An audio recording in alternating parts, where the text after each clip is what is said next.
Estamos aquí reunidos delante de Jesús. Y estamos aquí reunidos pidiéndole al Señor que nos hable. Y entonces es maravilloso como lo que tenemos aquí es una zarza. Y me dice la palabra en el libro del Éxodo que Moisés estaba apacentando el rebaño de su suegro. Solía conducirlo al interior del desierto, llegando hasta el Horeb, el monte de Dios. El ángel del Señor se le manifestó en forma de llama de fuego en medio de una zarza. Y a ese hombre que estaba cansado, que venía caminando por el desierto bajo ese sol canicular, el Señor le habla. El Señor le habla desde una zarza. Moisés mira y va a mirar algo especial en esa zarza. Esa zarza está ardiendo. El fuego la acompaña. Pero esa zarza no se consume. Moisés, admirado de lo que está pasando, dice: voy a acercarme y a comprobar esta visión. ¿Por qué no se consume la zarza? Y vio el Señor que Moisés se acercaba a mirar y lo llamó de entre la zarza por el nombre: Moisés, Moisés. Y él respondió: heme aquí. Y el Señor le dijo: no te acerques, no te acerques, quítate las sandalias de los pies, porque el lugar que estás pisando es tierra sagrada. Hoy el Señor te ha traído a este lugar. Y te ha traído a este lugar después de que vos has venido caminando también por tus desiertos. Y no es casualidad este monumento, no es casualidad. Dios te tiene aquí porque seguramente te quiere gritar lo que le gritó a Moisés. Has estado cansado. El desierto no es fácil. Has venido batallando y has venido luchando. Has venido soportando situaciones que incluso te superan. Y Dios es tan maravilloso que a veces nos lleva a la montaña y nos da un respiro. Y Dios es tan extraordinario que se vale hasta de un monumento para gritarme algo que yo no he querido escuchar. Dios me trae aquí porque yo he estado prevenido con el Señor, porque al Señor lo he acusado de no estar presente en mi vida, porque me he peleado con Él, porque cuando he reclamado su presencia no lo he visto.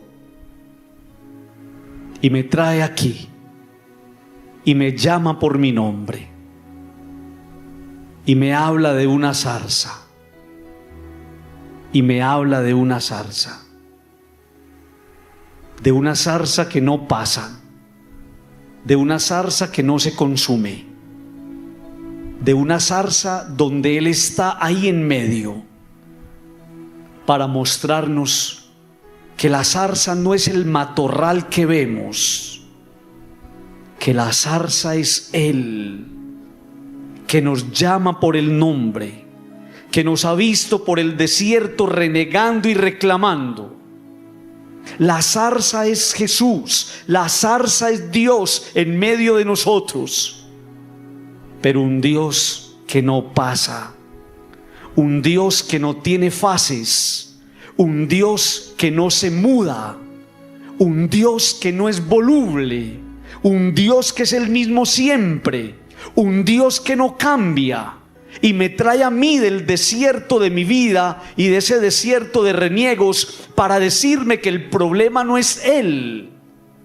El problema soy yo, que sí tengo fases, que soy tan cambiante, que soy tan extraño, que soy tan raro con los demás y que soy tan raro con Dios.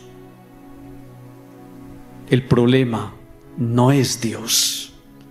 El problema es usted, que se acostumbró a vivir en el desierto y no ha querido venir a la montaña.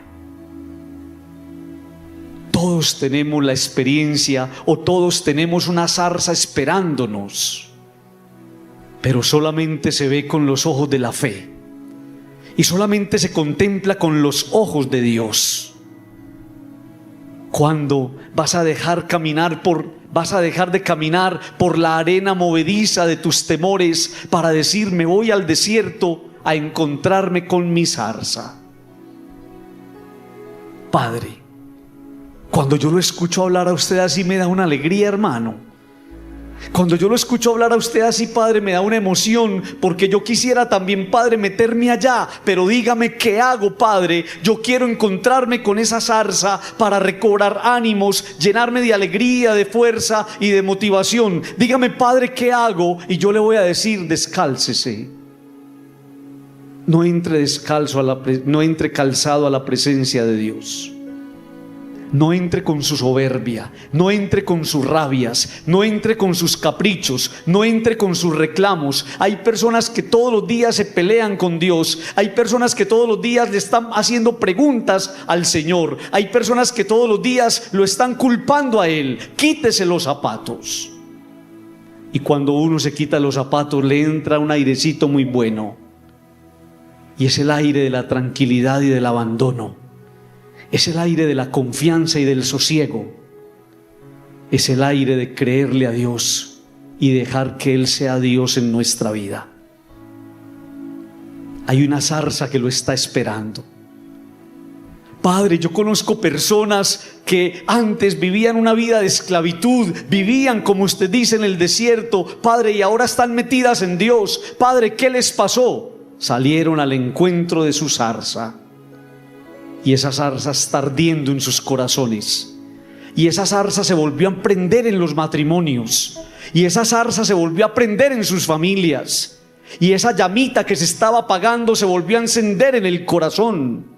Y yo estaba en depresión y fui al rescate de mi zarza. Y esa zarza me encendió la vida. Y ahora estoy lleno de gozo. Y no voy a dejar que nadie me la vaya a apagar. Aquí estás, Señor. Aquí estás ardiendo sin consumirte. Y te vemos mover ahí en esa zarza. Porque eres movimiento, eres vida, eres acción, eres verbo. Ahí estás actuando, Señor. Ahí estás mostrando que tú eres el milagroso. Ahí estás y yo te reconozco, Señor. Aquí estás y nosotros te debemos mover. Por eso te alabamos y por eso te bendecimos. Y quiero que ustedes se quieran dejar tocar por el Señor, se quieran dejar tocar por esa zarza, quieran entrar descalzos a la presencia del Señor. Quiero que los que están aquí adentro y los que están afuera, los que están afuera y los que están en el parque, quiero que todos seamos capaces de decirle al Señor: Señor, perdóneme, porque muchas veces yo he dudado de usted. Perdóneme porque muchas veces yo le he puesto interrogantes. Perdóneme porque yo he hablado mal de usted a mis amigos. Perdóneme porque a muchas personas le he sembrado dudas de usted en el corazón. Pero, Señor, yo no puedo seguir siendo tan indiferente. Yo tengo que reconocerte. Yo tengo que ser capaz algún día de decir: aquí estás y te veo mover. Estás aquí en este lugar.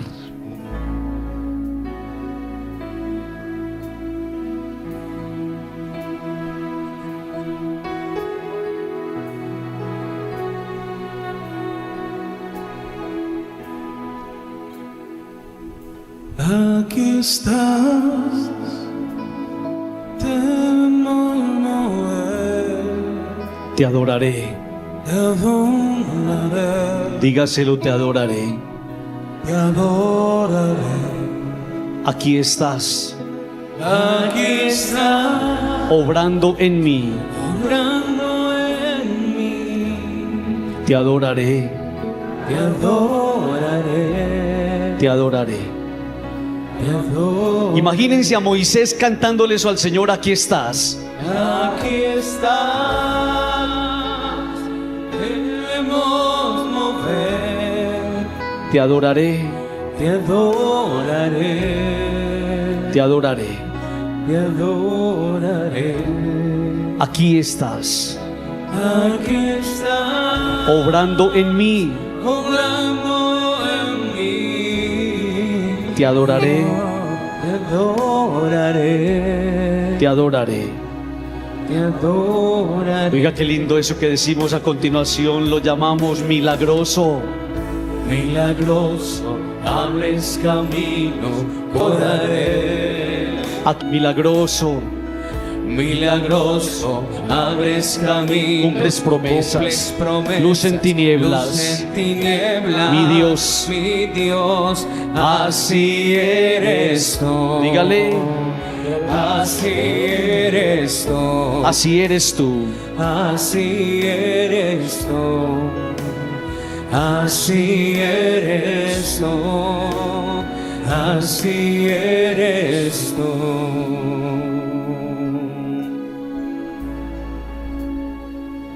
Tan bacano eso, ¿sí o no? Tan bacano estar aquí, en este lugar tan lindo. Alguna persona se podría preguntar, ¿y por qué todo esto para Dios? Y yo le pregunto, ¿y Dios no se merece todo esto, hombre? Y Dios, que nos ha dado tanto y que es el dueño de todo, no se merece esto, como expresión de nuestro amor y de nuestro reconocimiento. Aquí está, Señor, y te vemos mover. Entonces el Señor le dijo a él, no se acerque así. Tienes que aprender a reconocer los sitios sagrados. Y hay personas que se pelearon con lo sagrado. Y hay personas que, movidas por la soberbia, renunciaron a descalzarse. Hay personas que se construyeron un Dios a su talla, a su medida, y lo tienen guardado en su alcoba. Y es el Dios Alexa, y es el Dios que manejan como quieren. A Dios hay que buscarlo. A Dios hay que abordarlo. Y cuando se encuentra, hay que descalzarse delante de Él. Cuando Moisés, en esa montaña, permite que desde la zarza el Señor le hable, a Moisés se le abren los ojos. Y ese día Moisés dejó abandonadas las ovejas, porque ese día el Señor le dijo, ya no vas a ser pastor de las ovejas de tu suegro, ahora vas a ser pastor de mi pueblo. ¿Usted no cree que el Señor hoy le trajo a usted aquí para eso? Que usted ha venido trabajando muy bien en su empresa, que usted ha venido trabajando muy bien en su negocio, que usted ha venido trabajando muy bien en su emprendimiento. ¿Y usted no cree que el Señor hoy lo trajo aquí, lo pasó por una celda, por una jaula y lo pone aquí para decirle, llegó la hora de que trabajes en tu casa? Vas a trabajar en tu casa, vas a trabajar en tu familia. Esas son las ovejas que te están necesitando. Son tus hijos los que te vienen reclamando un poco de atención. Es tu esposa, tu esposo, los que hace tiempo están alzando la mano diciéndote, mírame por favor. No estamos aquí en vano. Dios es extraordinario. Tener una zarza delante de nosotros es tener una voz que me está diciendo, ya no más ovejas. Hay otras ovejitas que te están necesitando. Vas a ir y vas a liberar a mi pueblo, porque mi pueblo está enjaulado. porque mi pueblo está prisionero, porque mi pueblo tiene cadenas. ¿Y usted no cree que hoy el Señor le está diciendo a usted eso? Préstame tu vida, hombre Moisés. Préstame tu vida, porque tu familia está prisionera, tus hijos están esclavos y tu hogar está lleno de cadenas. En el Señor no existen casualidades. Y el Señor hoy nos ha traído a este lugar, a una hora santa sencilla, tranquila, para Él hacernos entender algo sencillo y tranquilo.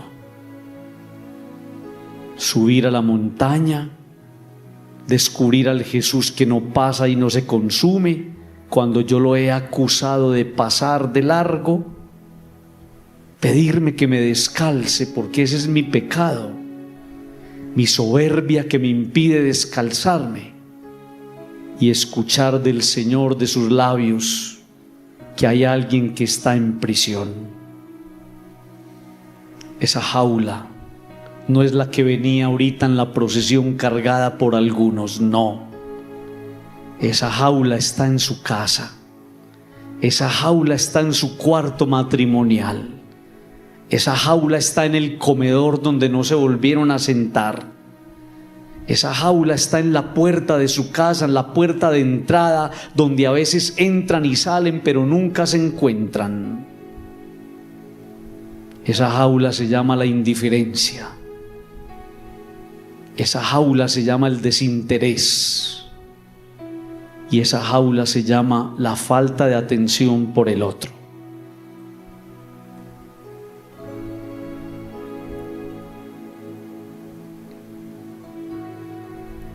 Quiero que delante del Señor, en esta zarza ardiente,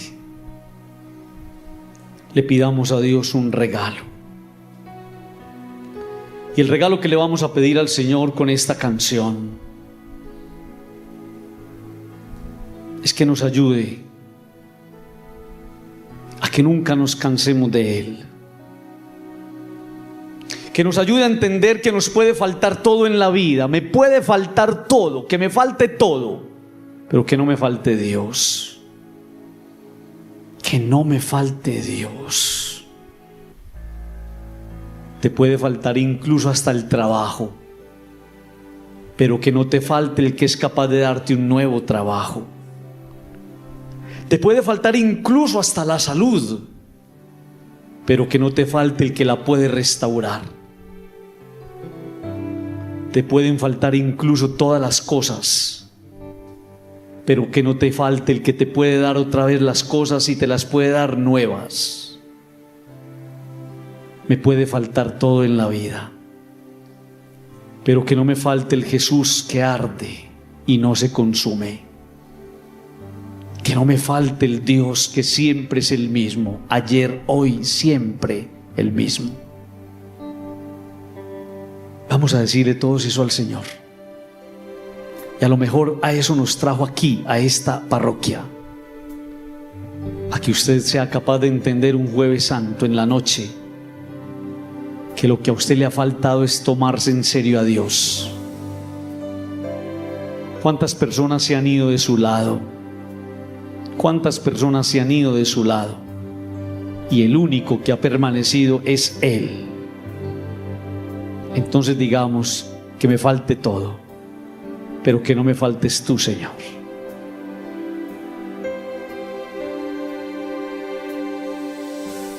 Me puede faltar toda la vida, Me puede faltar hasta la vida, me puede faltar hasta la vida, pero nunca quiero que me falte pero nunca quiero que me falte el deseo de amarte deseo de amar hasta mi final.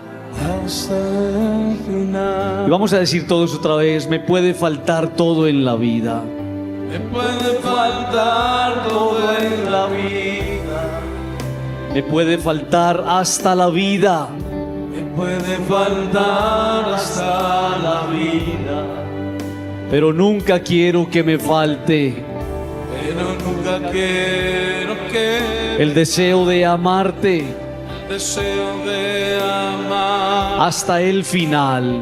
hasta el final. Y ahora vamos a decirle todos al Señor: hasta la locura.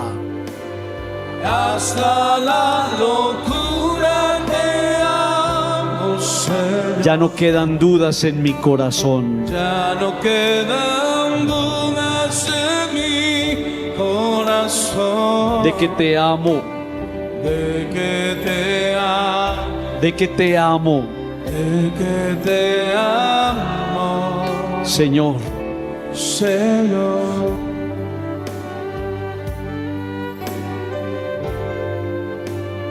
Hasta la locura te amo, Señor. Ya no quedan dudas Ya no quedan dudas en mi corazón de que te amo, de que te amo, de que te amo, de que te amo, Señor.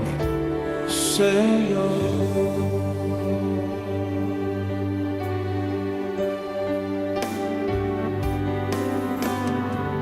Quiero amarte hasta el extremo, no, sin reserva, darme por entero,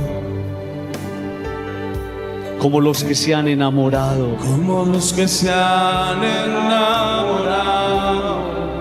Yo te canto mi amor hasta el final.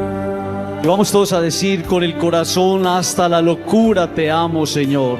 Hasta la locura te amo, Señor. Ya no quedan dudas en mi corazón Ya no quedan dudas en mi corazón de que te amo, de que te amo, de que te amo, de que te amo, Señor.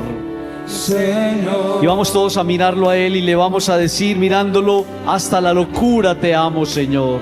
Hasta la locura te amo, Señor. Ya no quedan dudas en mi corazón Ya no quedan dudas en mi corazón de que te amo, de que te amo, de que te amo, de que te amo, Señor.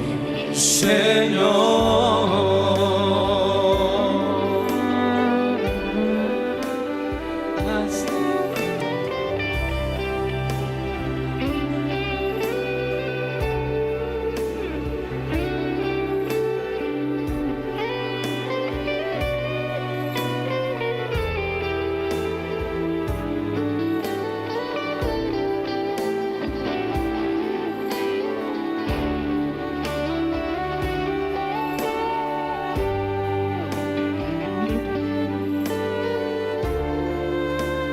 Hasta la locura te amo, Señor. Ya no quedan dudas en mi corazón Ya no quedan dudas en mi corazón de que te amo, de que te amo, de que te amo, Señor. Ahora lo van a decir ustedes solitos. Listo, con el corazón hasta la locura, vamos.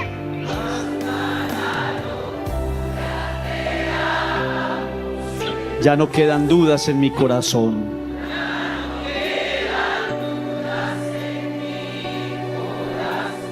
de que te amo, de que te amo, Señor.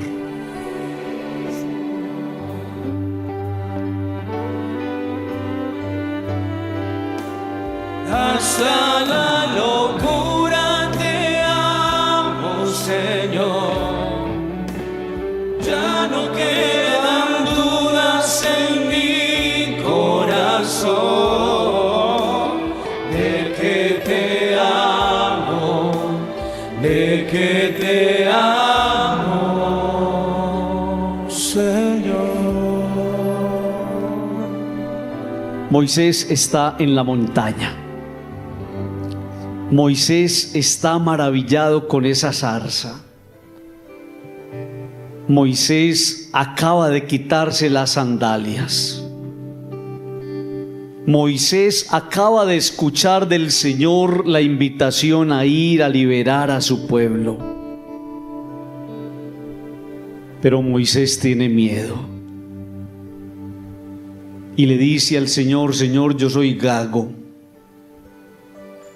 ¿Yo cómo voy a ir allá a hablarle a ese faraón, hombre, si yo soy gago y no sé hablar? Y el Señor le dice una cosa muy linda: vaya, vaya hermano, vaya que yo hablo por usted, yo no lo dejo gaguear, vaya. En serio, así le dijo. Y el Señor lo acompañó cuando él estaba ya cumpliendo su misión. Y Dios habló a través de sus labios. Y Moisés fue capaz de decirle al faraón: yo soy, me envía donde usted. Padre, entonces, ¿qué me hace falta a mí? Porque yo ya entendí que voy cruzando por el desierto, subo a la montaña, me encuentro con el Señor, me quito las sandalias. El Señor me dice que tengo que ir a mi casa, porque la jaula está en mi casa. ¿Qué me falta? Te falta tener alma misionera. Si tú no tienes alma misionera, si la misión no está dentro de ti, tú no abrazarás la misión. La misión no está fuera de usted, la misión está dentro de usted y dentro de su casa. Por eso vamos a decirle al Señor que nos regale alma misionera, que nos lleve donde los hombres necesiten de esa palabra, que nos lleve y nos ponga allá donde Él nos necesita. Y ese lugar donde Él nos necesita, no le busque escapatoria. Ese lugar es su casa, ese lugar es su matrimonio, ese lugar son sus hijos. Hágame el favor, alma misionera, para con la fuerza de Moisés, la decisión y el ímpetu de Moisés, lleguemos a nuestros hogares con ganas de comernos el mundo, ganas de salvar lo que yo no voy a dejar que se me pierda. Voy a dejar que se me pierda lo que tanto me ha costado. Voy a dejar que se me pierda en lo que tanto he invertido. No. Voy a abrir las rejas de la prisión de mi familia para que vuelva a mi casa la libertad. Todos pedimos el regalo de un alma, de un corazón, de una vida misionera. Vamos.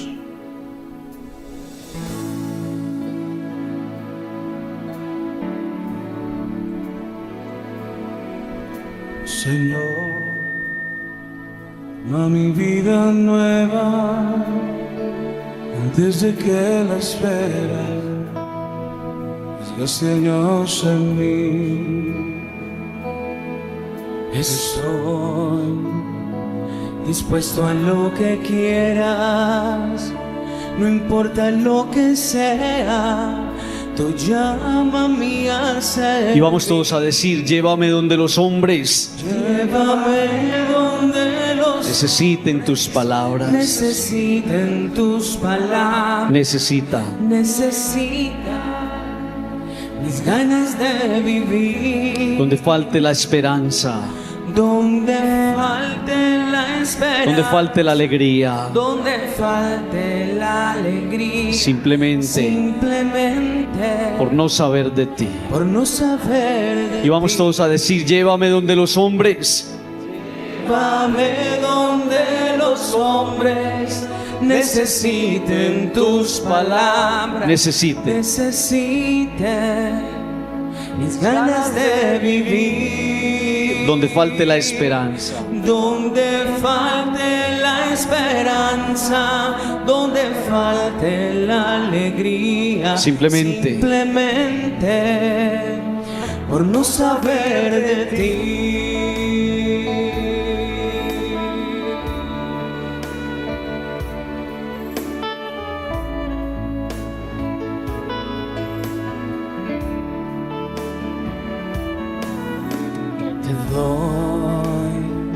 mi corazón sincero, para gritar sin miedo, para gritar sin miedo, lo grande que es tu amor, lo grande que es tu amor. Tendré tus manos sin cansancio, tu historia entre mis labios y fuerza en la oración. Ahora decimos todo: llévame donde los hombres, llévame donde los hombres necesiten tus palabras, necesiten tus palabras, necesiten mis ganas de vivir, mis ganas de vivir, donde falte la esperanza a todos, donde falte la esperanza, donde falte la alegría, donde falte la alegría, simplemente por no saber de ti. Por no saber de ti. Y ustedes, los que quieren tener alma misionera, díganlo solitos: llévame donde los hombres necesiten mis ganas de vivir, donde falte la esperanza, donde falte la alegría, simplemente por no saber de ti. A ver, Alex y Barrera, díganlo con el corazón, vamos.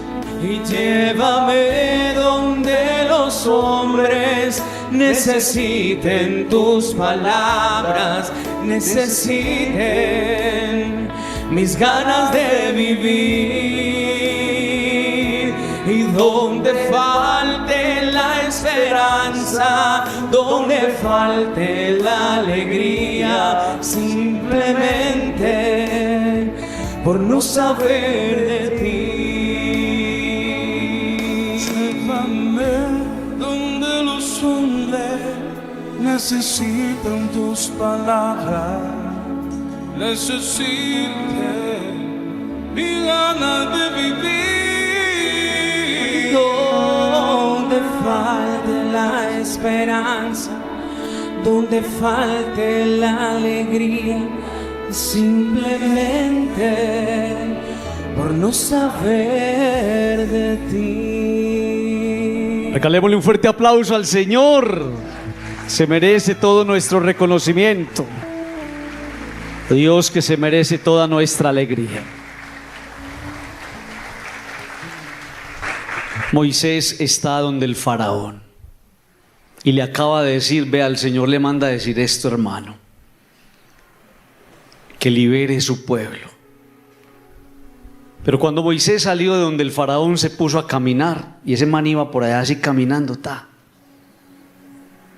y cuando iba caminando estaba haciendo un calor de desierto. Y entonces ese man llegó y se sentó por allá y dijo: qué cansancio, estoy cansado de este camino, estoy sediento del Señor. Y entonces nos recuerda que a veces la misión se ve empañada, opacada por nuestros cansancios.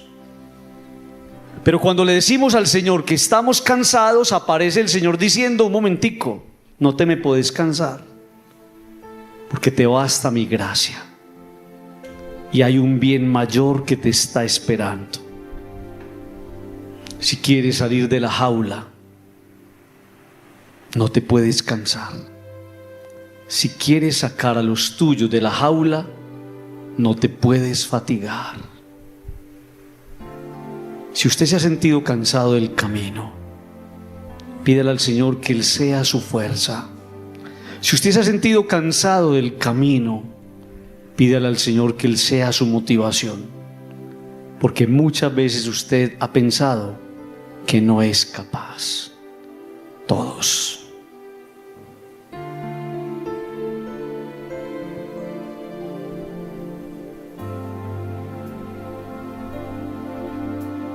Cansado del camino, sediento de ti, un desierto y cruzar, sin fuerza se queda, vengo a ti. Luché como soldado Luché como soldado y a veces sufrí. y a veces sufrí. Y aunque la lucha he ganado, y aunque la lucha he ganado, mi armadura desgastada, vengo a ti. cansado del camino todos, Cansado del camino, sediento de ti, sediento de ti. un desierto he cruzado, Desierto he cruzado, sin fuerzas he quedado, vengo a ti. dígalo con fuerza, luché como soldado Luché como soldado y a veces sufrí. y aunque la lucha he ganado mi armadura. Y aunque la lucha he ganado, mi armadura he desgastado, vengo a Ustedes ti. solitos van a decir con el corazón, sumérgeme en el río de tu espíritu.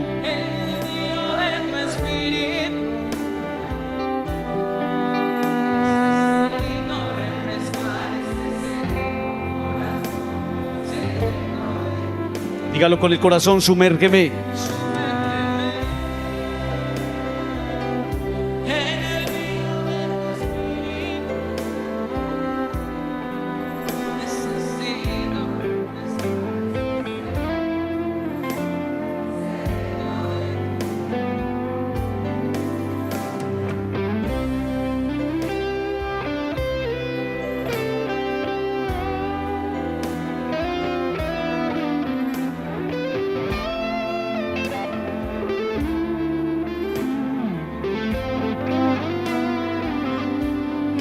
Sumérgeme En el río de tu espíritu. en el río de tu espíritu. Necesito refrescar. Necesito refrescar este seco corazón sediento de ti. Digamos todos, sumérgeme Sumérgeme en el río de tu espíritu. en el río de tu espíritu. Necesito refrescar este seco corazón sediento de ti. Sumérgeme.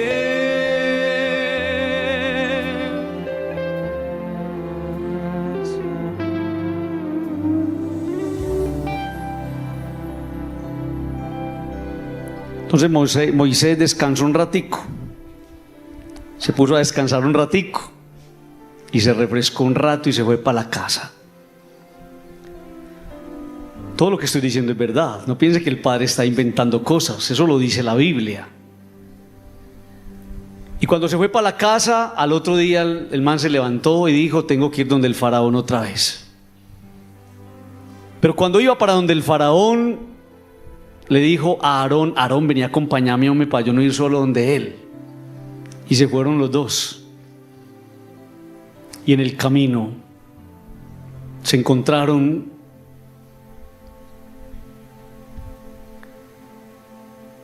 con un pueblo llamado los amalecitas. Y ellos empezaron a atacarlos. Y entonces Moisés y Aarón se acordaron de una cosa extraordinaria,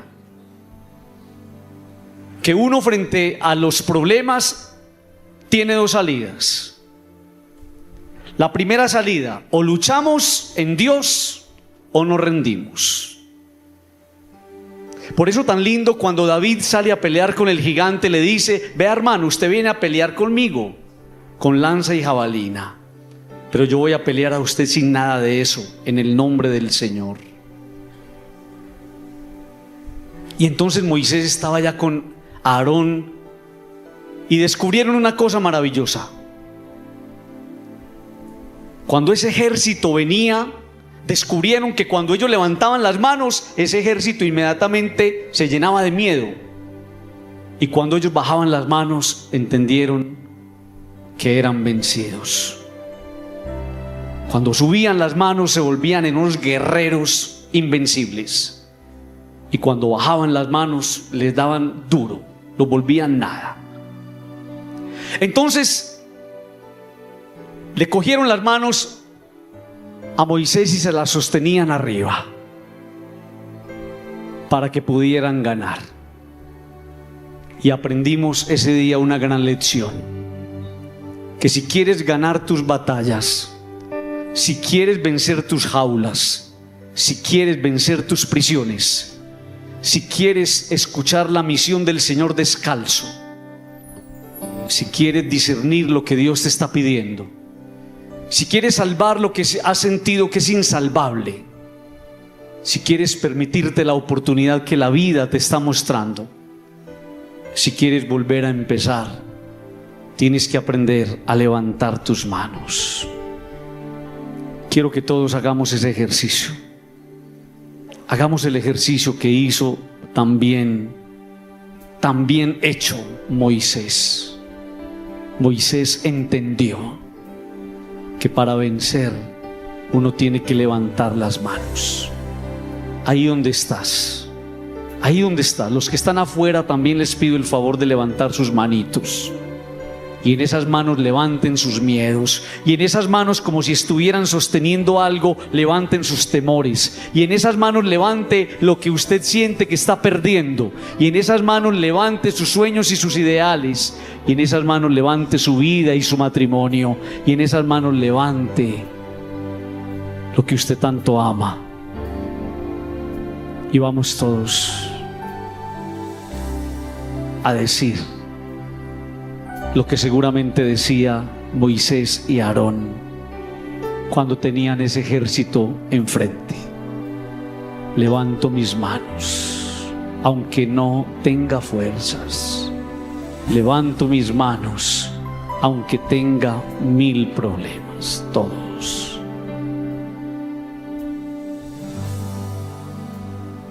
Levanto mi mano, aunque no tenga fuerzas. Todos. aunque no tenga fuerza. Oh, levanto mis manos, levanto mi mano, aunque tenga 1000 problemas. aunque tenga 1000 problemas. Y vamos a decirlo todos otra vez con fuerza en el corazón: levanto mis manos. Levanto mis manos, aunque no tenga fuerzas. aunque no tenga fuerza. Oh, oh, levanto mis manos, levanto mis manos, aunque tenga 1000 problemas. aunque tenga 1000 problemas. Y decimos todos: cuando levanto mis manos, cuando levanto mis manos, comienzo a sentir una unción que me hace cantar. Cuando levanto mis manos, comienzo a sentir el fuego.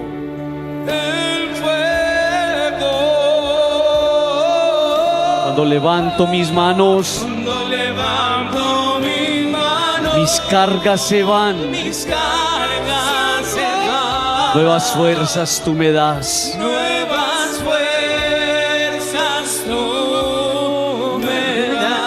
Todo eso es posible. Todo eso es posible. Todo esto es posible. Cuando levanto mis manos. Cuando levanto Y vamos todos a decir ese pedacito con el corazón: todo eso es posible. todo esto es posible. Todo esto es posible. ¿Cuándo? Cuando levanto mis manos. Dígalo con el corazón: todo esto es posible. Todo esto es posible. Todo esto es posible. Yo levanto mis manos. Bueno, con ustedes se pasa muy rico, pero ya llegó nuestra hora de partir. Y vamos a terminar Y alguno de ustedes dice: padre, ¿y qué pasó entonces con Moisés ese día que terminó súper cansado? La verdad, hermano, ahí arriba todo el rato. Y se fue para la casa a dormir, se tomó 2 aspirinas y ese man cayó profundo. Pero tenía la preocupación ahí en el interior y en el corazón, y el Señor que lee los corazones. Y ya con esto termino y ustedes me hacen el favor, se van a descansar. Mentiras, Santísimo hasta las 12 de la noche, en oración, hablándole al Señor, dejando que nos hable desde la zarza. Se fue para la casa Moisés entonces y se acostó, pero no podía conciliar el sueño. Y Dios que lee los corazones, Dios que lee el interior, le dijo una cosa: ¿por qué te preocupas, hombre, si me tenés a mí? ¿Por qué te preocupas, hombre, si yo hago todo por vos? Déjate llevar, hombre, déjate usar. Y el man se volteó para el rincón y le dijo: es verdad. Pero después de que el Señor le dijo una cosa extraordinaria que todos necesitamos escuchar esta noche, el Señor le dijo esto al oído: ¿sabes qué, Moisés, hombre? Así para no despertarlo: nada te turbe, nada te espante. Quien a Dios tiene, nada le falta, solo Dios basta. Y ese man durmió toda la noche como un niño.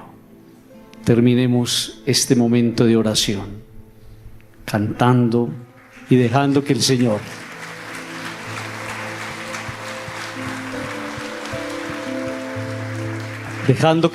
nos regale esas palabras a todos en el corazón. Hoy el Señor te lo está diciendo, seguramente porque has venido preocupado, preocupada, convulsionado, convulsionada, angustiándote por muchas cosas, y una sola cosa es importante: el Señor. Todos.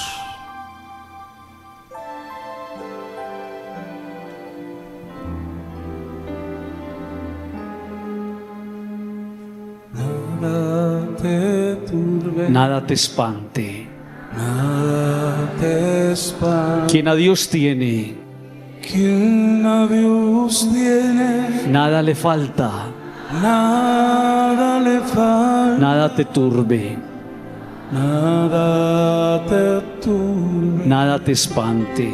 nada te espante. Solo Dios, solo Dios basta.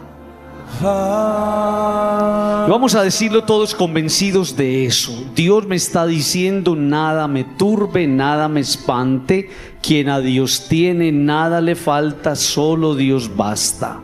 Vamos a convencernos que hoy el Señor me está regalando esas palabras, y vamos a decirlo con el corazón. Nada te turbe, nada te espante. nada te espante. Quien a Dios tiene, quien a Dios tiene, nada le falta, nada le falta. nada te turbe, nada te turbe, nada te espante. nada te espante. Solo Dios, solo Dios basta. basta. Y escuchen esa estrofita tan hermosa y nos vamos ya. Escuchen eso tan lindo. Todo se pasa, Dios no se muda. Oigan, la paciencia, La paciencia, todo lo alcanza. todo lo alcanza. En Cristo mi confianza, y en Él solo mío cimiento. En mis cansancios mi aliento, y en su imitación me alcanzas. Aquí estriba mi firmeza. Aquí mi seguridad, la prueba de mi verdad, las muestras de mi firmeza. Oiga, el Señor le dice a Moisés, no durmáis, oiga. Ya no durmáis, No lo dejó dormir, lo despertó. pues que no hay paz en la tierra. No haga ningún cobarde,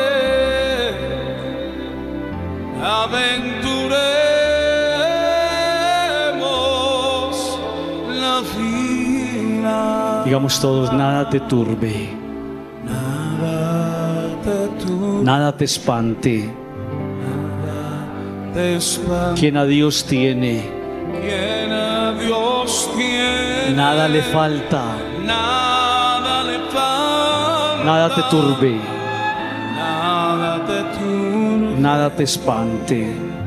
nada te espante. Solo Dios Solo Dios basta. basta.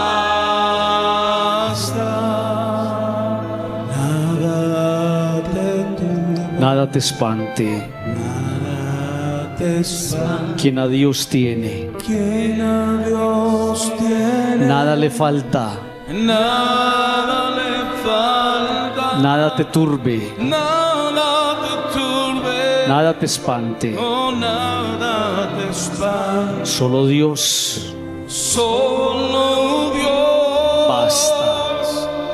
basta.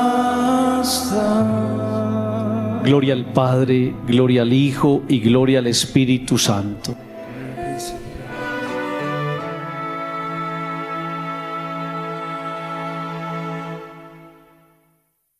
You are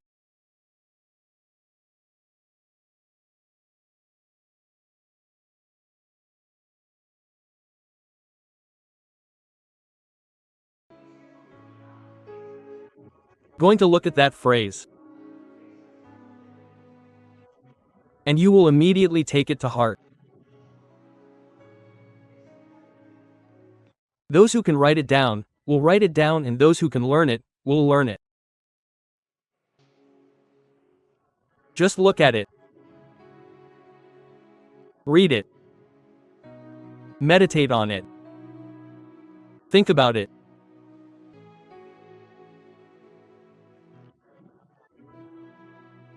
Infidelity is a door that opens to unhappiness and closes to opportunity.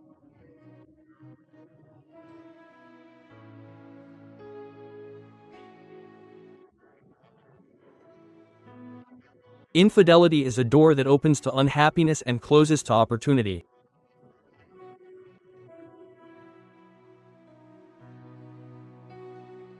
Father, what is infidelity? And then you are going to look at this image.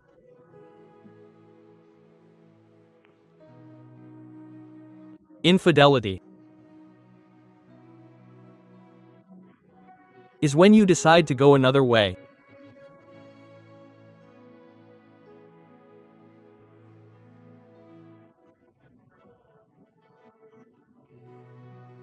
So, it is not just infidelity to your partner, it is not infidelity to your husband or your wife, it is not even infidelity to your children, it is also infidelity to yourself.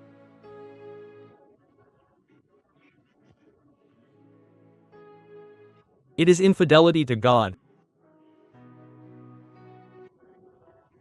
Infidelity is a door that opens to unhappiness and closes to opportunity. And listen to what I am going to tell you, that is non-negotiable. You could pay for it to be another way, and life ends up showing you that those words are true.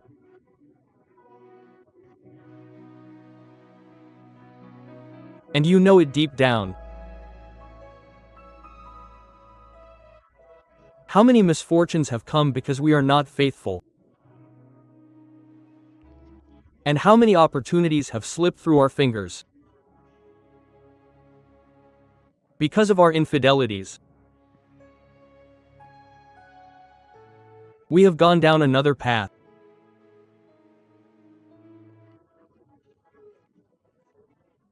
And so, the question that immediately comes to all of us who have been unfaithful to God, to a person, to a project, to a dream, to an ideal, to ourselves, to the people we love so much and who we have caused so many tears, the question that immediately comes to us is, Father, so what do I do?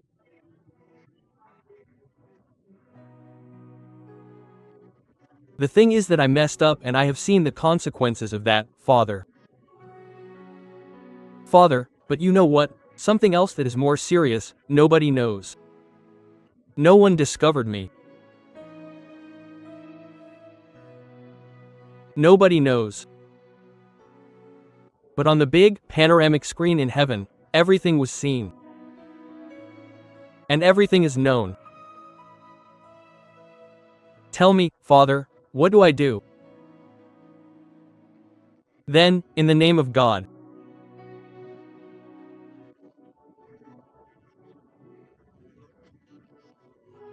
because I am sure that God will not judge you for your sin, because I am convinced that God is not paying attention to your falls from the big window in heaven, because I am convinced that God is watching your struggles from up there and how you overcome that infidelity or how you heal it in the hearts of those to whom you caused so much pain, because I am convinced of that.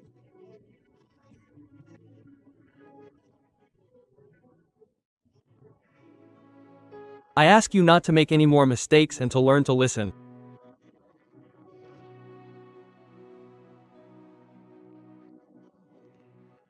If you do not listen, you do not have to continue staying where you are causing harm. But if you listen, you deserve an opportunity.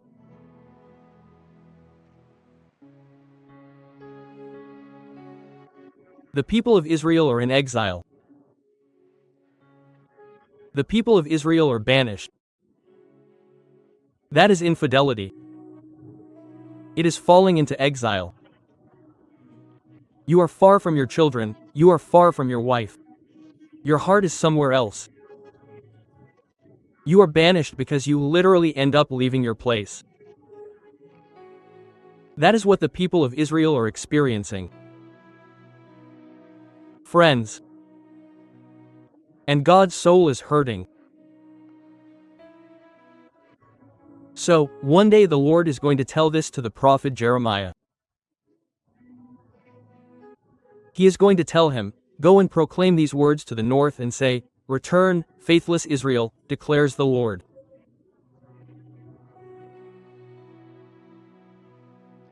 God is dying for us.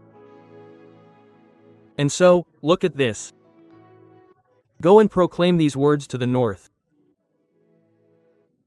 We are called, never forget it. We must not go backward or down. We are called to clearly identify the direction of our lives. You and I have to go north.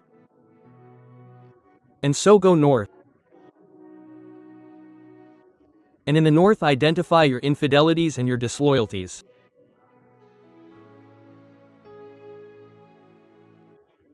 And you are going to tell them, "Look how beautiful this is."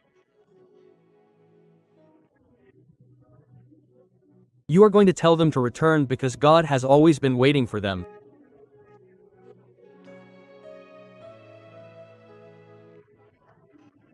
When the prodigal son made the choice to live as an exile, his father was waiting for him every day. And when the son decides to return, his father sees him from afar. Why does he see him from afar? Because his father never stopped waiting for him. That is why, friends, the root of so many evils is not wanting to return.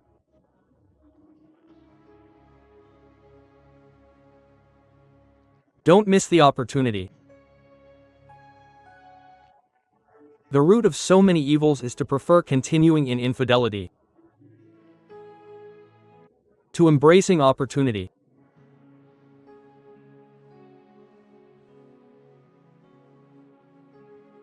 We must learn to return. We must learn to return to love first.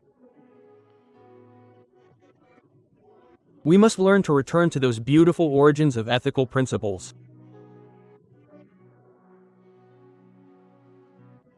Where there is no room for harming others.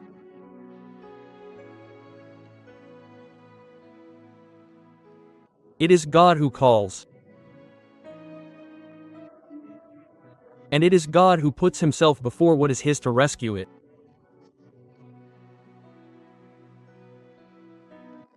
Come back, unfaithful Israel. God is calling me. God is inviting me. It is God who puts himself before me. Why? Because he does not want me to get lost. Because he doesn't want me to get lost. How does it hurt God when a good wife is lost? How does it hurt God when a child is lost who is out there in his wanderings and doing his strange things? And that is why God appears, speaks to the prophet and tells him, "You are going to go and tell them that they have offended me greatly, but that they should come or return, that I am waiting for them." Quote.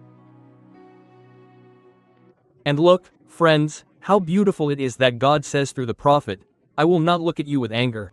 I will not look at you with anger." Quote. Why? Because I am merciful, declares the Lord.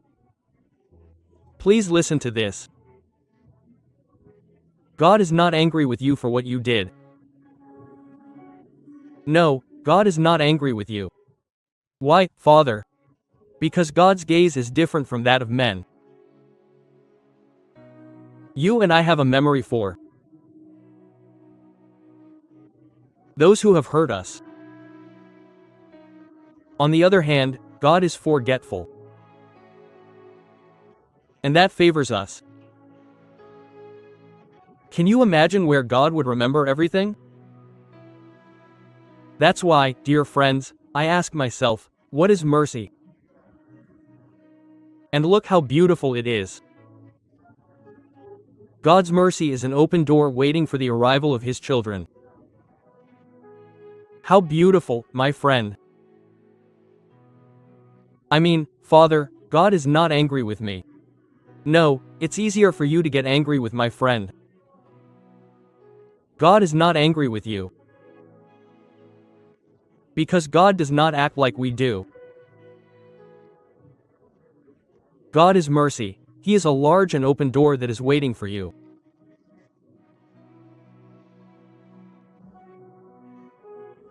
God is not angry with you because the gaze of God is a gaze of love.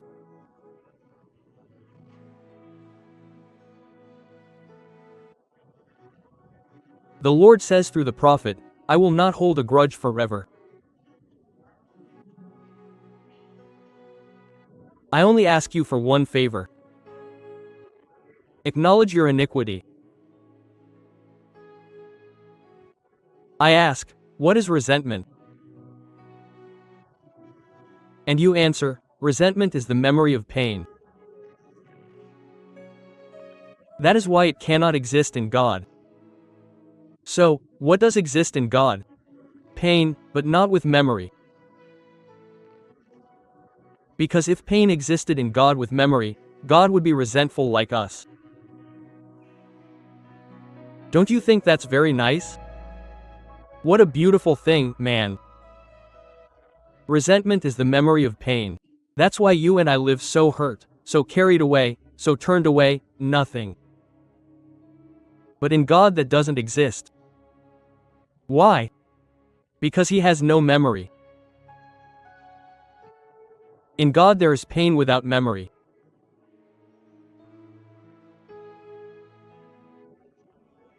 God only wants one thing, that you acknowledge your iniquity, Father. And what is that? That looking inside myself I recognize that I have been wrong. He is not asking you for impossible things. Home. God is not asking you to think about what is on your mind. God is not asking you to go live on another planet. God is asking you to say without justification, I am very screwed up. I am very screwed up. I am unfaithful. I am a thief. I am an adulterer. I am a gossip. I am this and I am that. Quote. God is only asking you to acknowledge your iniquity.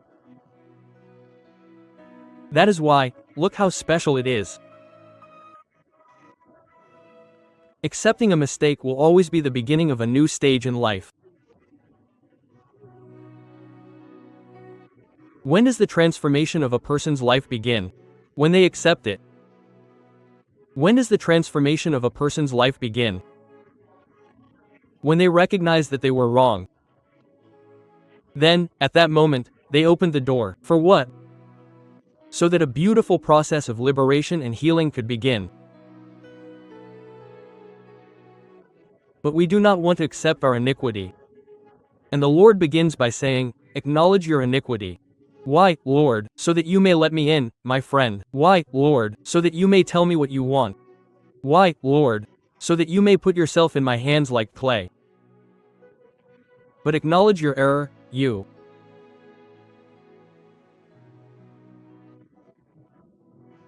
Have rebelled against the Lord your God. Quote.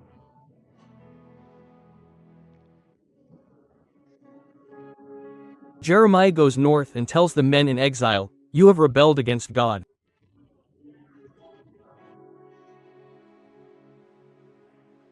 Do you know where so many problems sometimes come from? Everything has a beginning.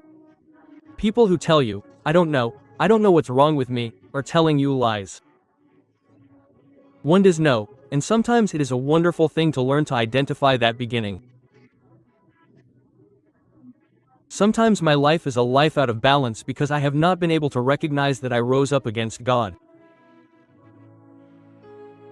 Everything has a beginning in the lives of many.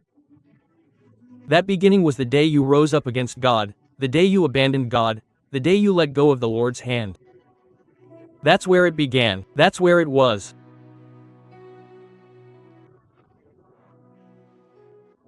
And look, dear friends, that act of having risen up against God is not only an act of injustice, it is not an act of ingratitude.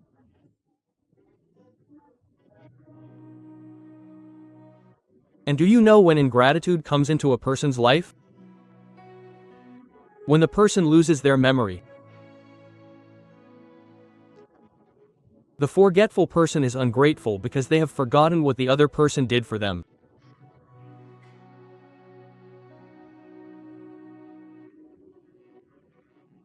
When one rises up against God, when you forget who it is that feeds you, when you forget who it was that cured your cancer, when you forget who it was that got your children out of vice, when you forget who it was that helped you. He forgot who it was that helped him raise those little boys.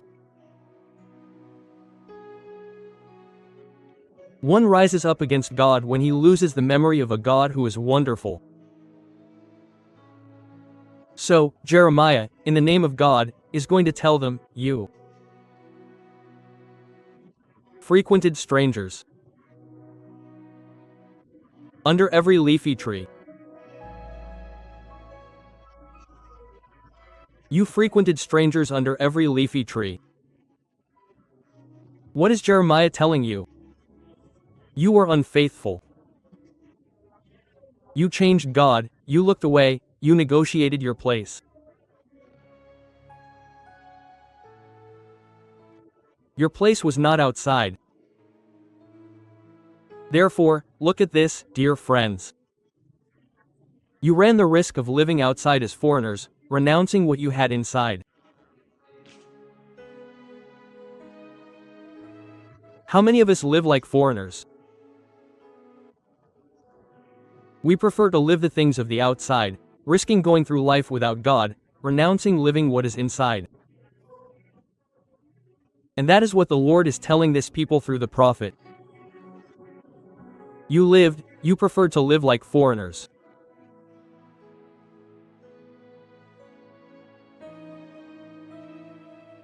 Look at this expression. You frequented foreigners under every leafy tree. What does that mean, Father? You are capable of being unfaithful, still enjoying the blessings of the one who remains faithful. That's what that expression means. They frequented foreigners under every leafy tree. The tree that sheltered them, the tree that gave them shelter, the tree that accompanied them. And under that tree I said, I don't want to be with God. Quote.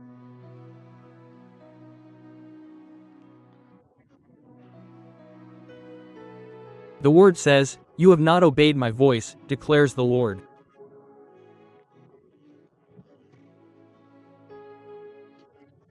And so I began to think that every rebellion against God begins when one stops listening to Him. It is disobedience that simply becomes an indirect, direct act against God. I do not want God to speak to me. I do not want God to tell me. I do not want God to suggest to me. That is how one rises up against the Lord. The indifferent one has already risen up against God. The indifferent one is already a foreigner. Therefore, dear friends, look at what a beautiful thing this is. Every process of conversion begins with the acceptance of God. That is, it begins when you decide to listen to Him. You have not obeyed my voice, declares the Lord. You rise up against God when you do not listen to Him, but you return to God when you listen to Him again and when He speaks to you and opens your heart. That is why it strikes me that the entire reading says, declares the Lord.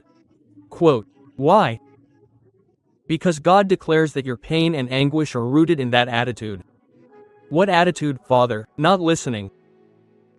Much of your pain is because you did not listen to God. God told you, don't get involved in that way, and you did. God told you, don't get involved with that person, and you did. God told you, don't do this, and you did. God said, don't do this, and you did. God declares that your pain and anguish, because you have been asking yourself this, why so much pain? And why do I live so sad? God responds, your pain and anguish are rooted in not knowing how to listen. It was not after not knowing how to listen that great sadness came into your life because of a bad decision. Quote, God declares that from that attitude of not listening comes many misfortunes. Then the prophet Jeremiah goes to the north, where the Israelites are exiled, and tells them, return, unfaithful children. And he says again, declares the Lord. Return, unfaithful children. Quote, it is the plea of a father who cannot bear to see his children exposed to so much pain. Friends, it is God. It is God, begging us not to leave home. It is God telling us little stories. The kingdom of heaven is like a man, a woman who loses a coin.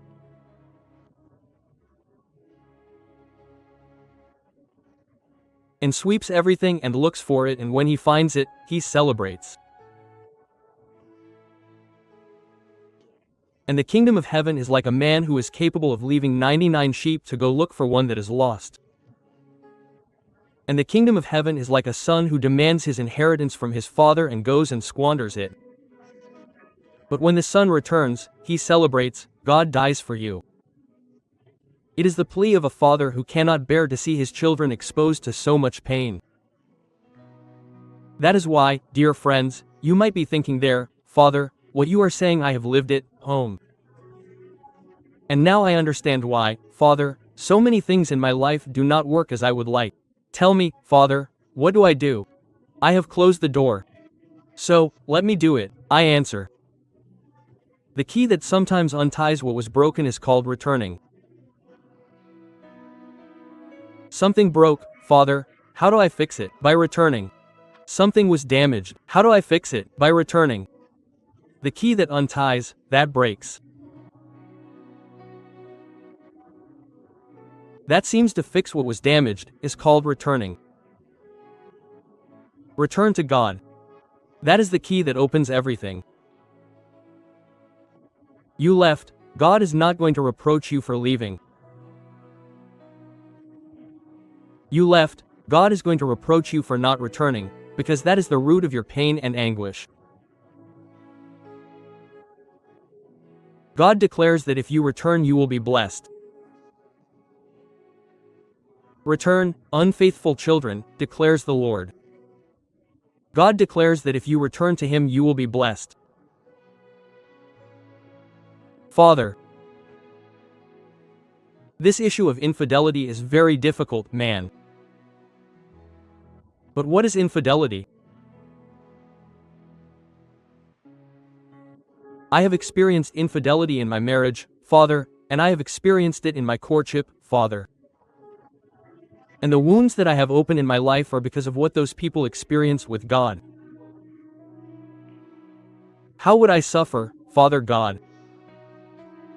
If I also suffered that, Father, how would life hurt God, Father, if I also experienced it in my own flesh? What is infidelity, Father? Infidelity is an internal disarray that sometimes has no healing. It is an illness. It is a disarray inside.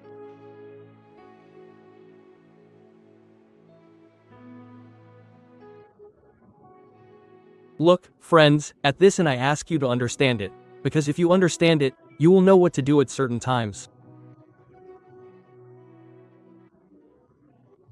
True love does not allow deviations. True love does not allow deviations. When you truly love, you do not have to look the other way. You do not have to look the other way. It is that, Father, I love this one, but I also love this one. Shameless, you do not love anyone. Not anyone. Because true love does not allow deviations, and you can find and look for faults in that, and you will fall into justifications.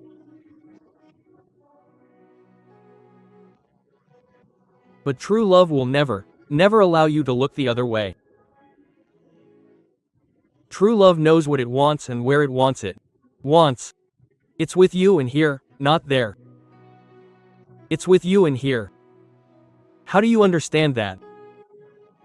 True love, and that applies to yourself. That applies to your marriage, and it applies to your courtship, and it applies to you, and it applies to God. True love knows what it wants and where it wants it. Because we also play tricks on God. And sometimes we are looking for true love everywhere. It knows what it wants and where it wants it. Which is infidelity, Father. It is a serious offense to God and to His original plan. Do not think that infidelity only caused pain to the person next to you. Infidelity offended God in His original plan. How so, Father? Before you were formed in your mother's womb, I already knew you. It means that God knew and was aware of the person with whom you were going to share your life. God knew it. So, you are going against God's original plan, which is for you to share your life with someone in respect and fidelity. Listen, this. True love does not hurt or cause pain.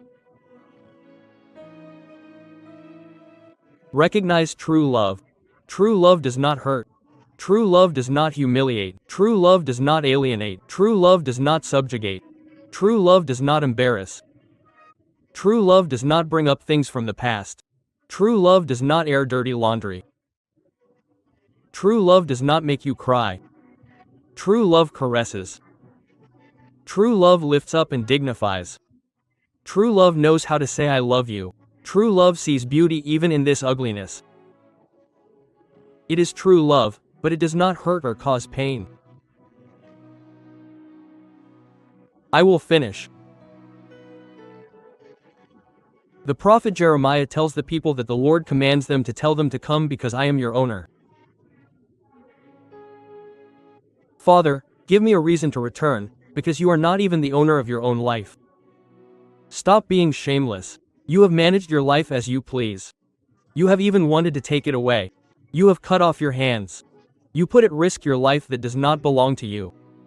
And that's why your life is sometimes so messed up, because you're manipulating what isn't yours. That is why, look at how beautiful it is. God's attitude, to go out in search of what belongs to Him. How humble God is. To seek what belongs to Him. That's why you're not a thief just when you take something that doesn't belong to you. A thief is someone who takes what doesn't belong to him. That's why we have to give back to God. And giving back to God is returning to God. How beautiful it is. You're a thief when you take what doesn't belong to you. Giving back to God is returning to God. Don't keep taking it from Him. Return to God. Don't keep robbing God of patience. Return to God. Return to God, because one day you said, I'm going to return to Him, and that makes you honest, honorable. I'm going to take you, and I'm going to take each one from each city and each pair from each family, and I'm going to bring them to Zion. In biblical theology, that's called the little remnant. Of those people who left, of those people who were taken prisoner, of those people who were taken out by force, the Lord wants to save a portion. It's called the little remnant. And you have to work to be part of the little remnant. Father, who are the little remnant? Those who let themselves be found by the Lord. That's why, look how beautiful it is. And I'm going to finish. God's salvation is given in a personal way. Why? Because He takes care of one by one. I'm going to take one by one from each city and each pair from each family. And where am I going to take them? I'm going to take them to Zion. Why? Because we have to go back to the place we shouldn't have left. What is infidelity? It's leaving where you should never have left. But God is so wonderful. Who promises to bring us back? Close your eyes for a moment.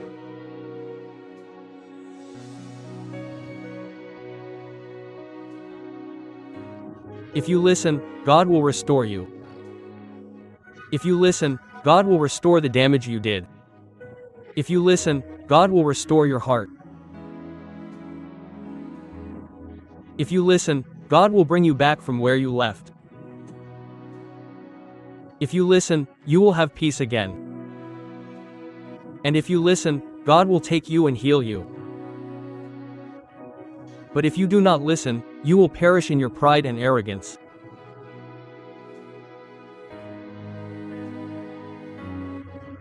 When one truly loves, one does not look the other way, because whoever looks the other way is an exile. And whoever looks the other way is making the sad decision to live as a foreigner. They have no land, no space, no place, nothing, because life ends up taking everything away. Lord Jesus, I also want to return. Lord Jesus, I want to be faithful. Lord Jesus, I want to be part of the small remnant of those rescued.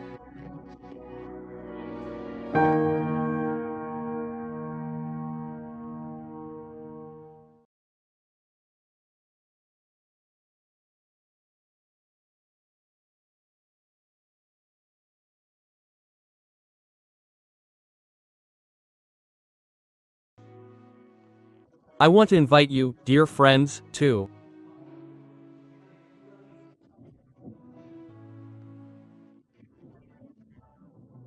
open our hearts tonight in trust to God, you and I, and let the word of God gently sweetness caresses us.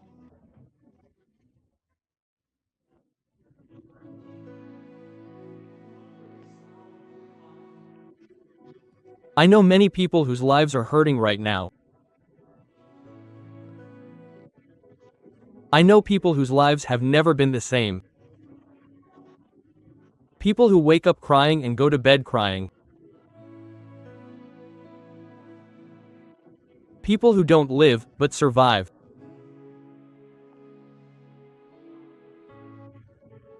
I know many people for whom life has become a burden.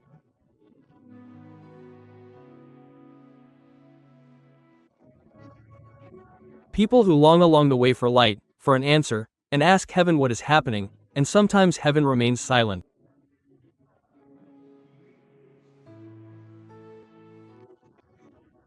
And I wanted to let God give us a word today in this place.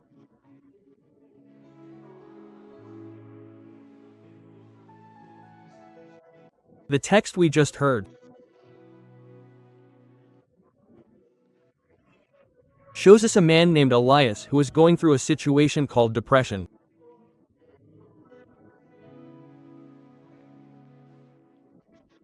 If you have gone through an episode of depression, I ask you to please open your heart.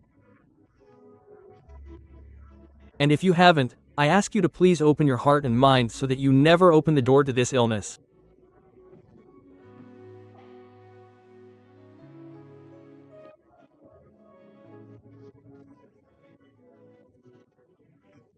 Depression is a mental disorder characterized fundamentally by a low mood and permanent feelings of sadness associated with alterations in behavior, level of activity, and thought.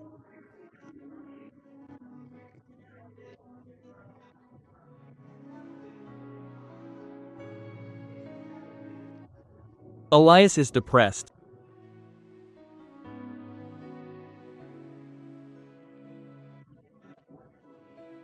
Depression always has a reason for being.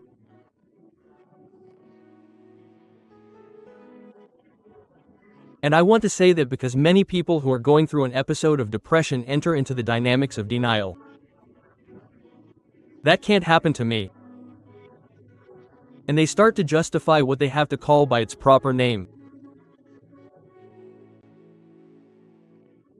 Depression has a reason for being. Something broke, something paused, or something was lost. And we don't want to acknowledge that. What is depression? It's my life screaming at me from the inside that something broke, that something is on pause, or that something is lost and I haven't wanted to accept it.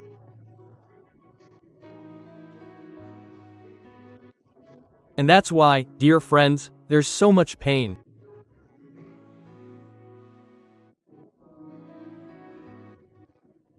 Because a depressed person is running the risk of losing their life.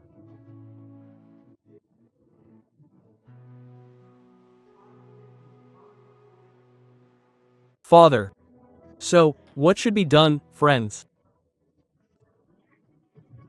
The first thing to do when someone is going through an episode like this is to find a starting point.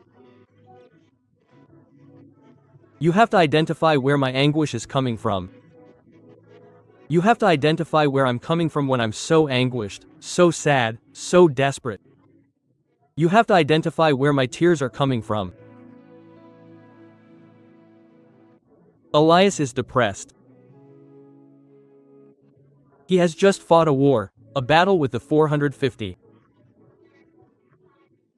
prophets of Baal, of the devil.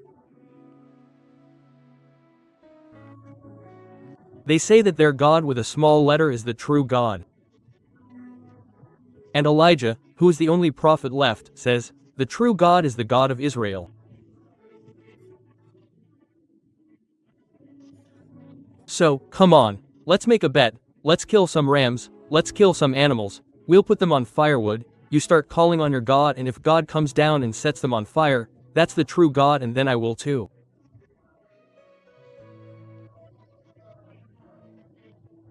And those 450 crazy people start jumping on those animals, calling on God, the God with a small letter.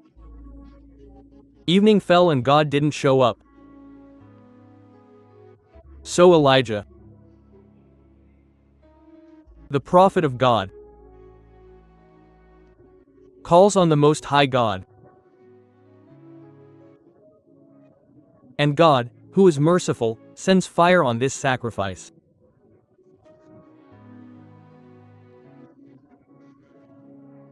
And those men end up recognizing that the true God is the God of Israel.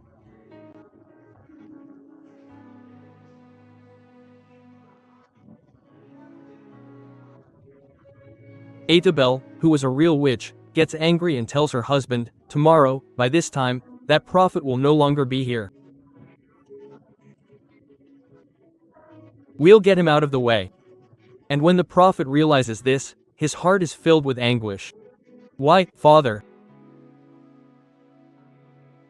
Because his life is at risk. So, we must always look for the starting point. This man is depressed.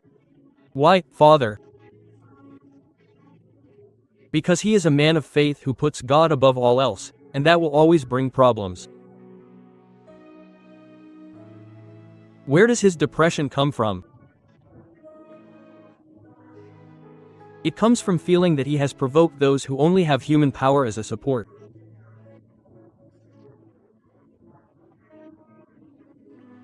They do not believe in the power of God, and he provoked them when he presented his God to them as the true God. Where does his depression come from? It comes from being persecuted because he killed the prophets of Baal. Where does his depression come from? It comes from being persecuted because he told the truth. Where does depression come from? It comes from being threatened, and it comes from seeing that his life changed overnight. So, we must identify the starting point of my depression. If I cannot identify it, I will continue to go around in circles, and I will continue to fall into justifications, and I will ask the one who tells me, "What's wrong with you?" "I don't know." "No, you do know. You do know. They are persecuting me, they are trying to take my life, I have told the truth, I have defended God, I killed those men because they worshipped other gods." You do know. And things must be called by their name.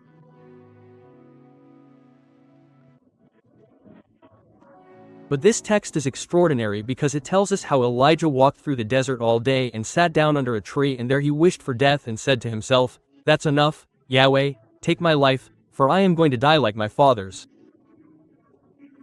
Quote. Look at this. Every depression begins with a desert. He walked through the desert all day. A desert where you experience loneliness, a desert where you feel abandoned, a desert where you don't listen to anyone because you don't want to know about anyone. You are deserted. And that's why. When someone is going through depression, they start looking for shelter. He sat under a tree.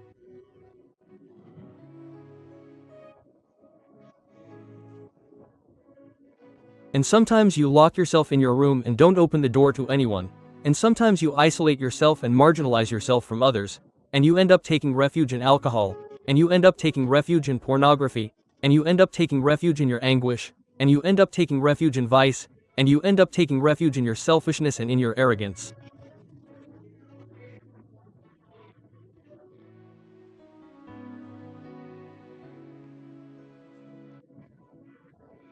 Until I sadly discover that nothing can contain my pain. And that's when I wish for death.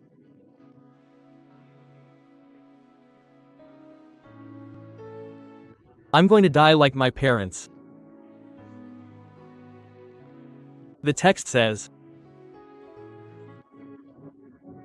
"Then he lay down and fell asleep under the tree."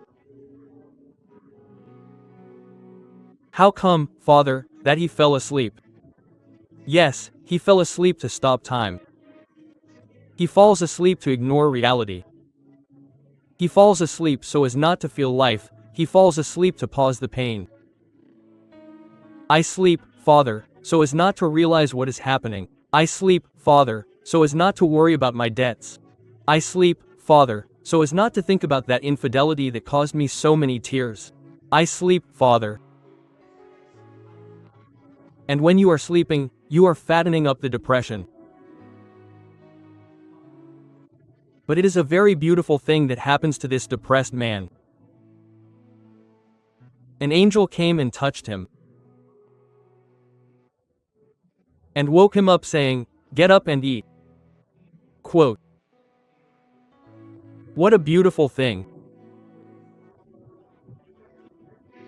Imagine him in the desert lying down there on that sand under a tree wishing for death.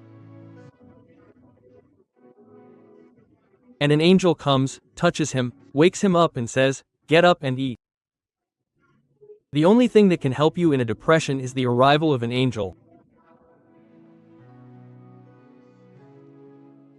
But I don't want you to think about the angels in heaven, because God hasn't let go of you. God is with you and won't let your foot slip.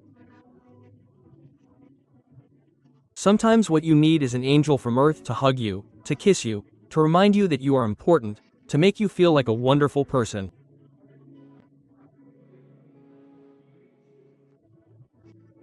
Sometimes we need an angel to caress us, to tell us that he loves us, to tell us that we are more than a mistake and an error.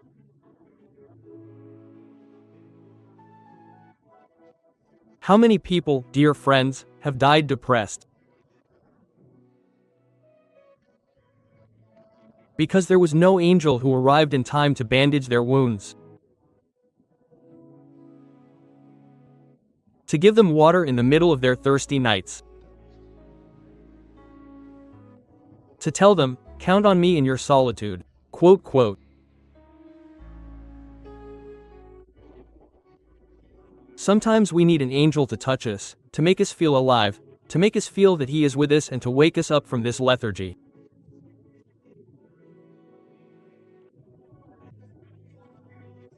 Sometimes we need an angel who we feel is so close to us that our burdens are not just ours, but shared burdens.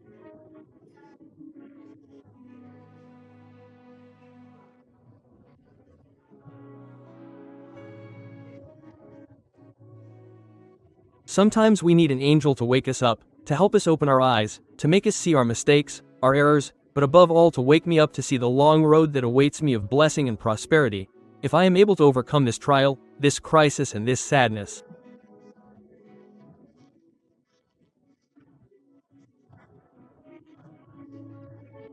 God blesses the courageous. We need an angel to remind you that you have to get up. You have to get up. The world is full of fallen men, but heaven is full of men who fell and got up. It is full of those who have risen, of those who have risen again, of men who believed and understood that life is better standing up.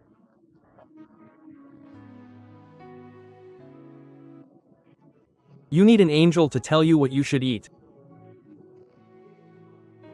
You can't keep feeding yourself anywhere. Listen to that. That angel told me, get up and eat. The angel tells you where you should eat. Don't keep eating just anywhere. Don't keep eating in those dark places. Don't keep eating in those unsafe places. Don't keep eating in those places where you are putting your peace and your salvation at risk.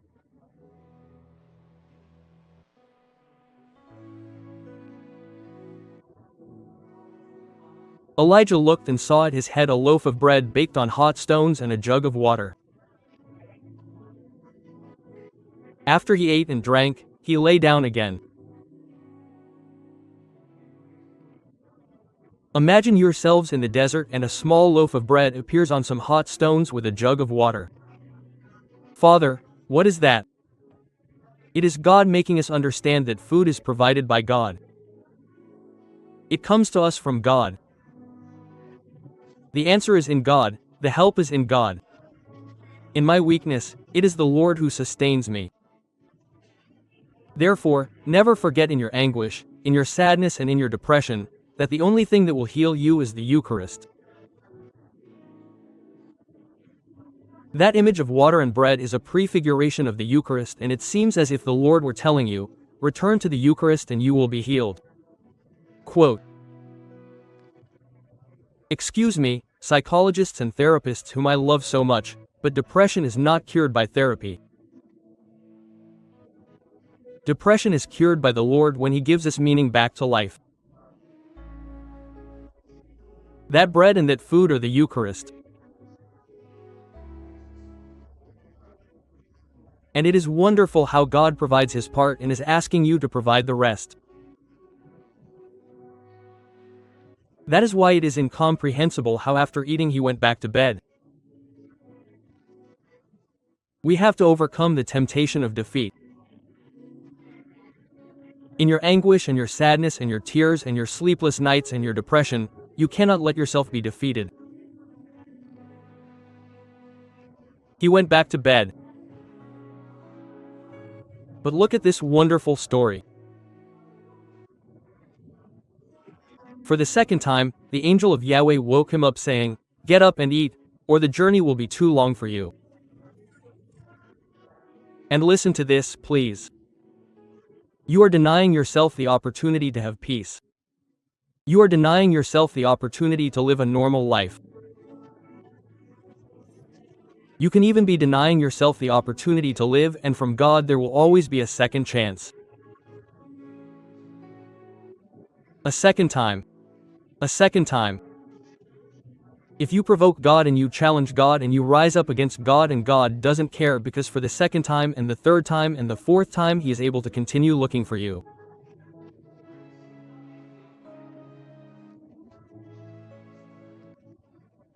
This is beautiful because many of us, not because we are priests or because we are sitting there, does not mean that we are good.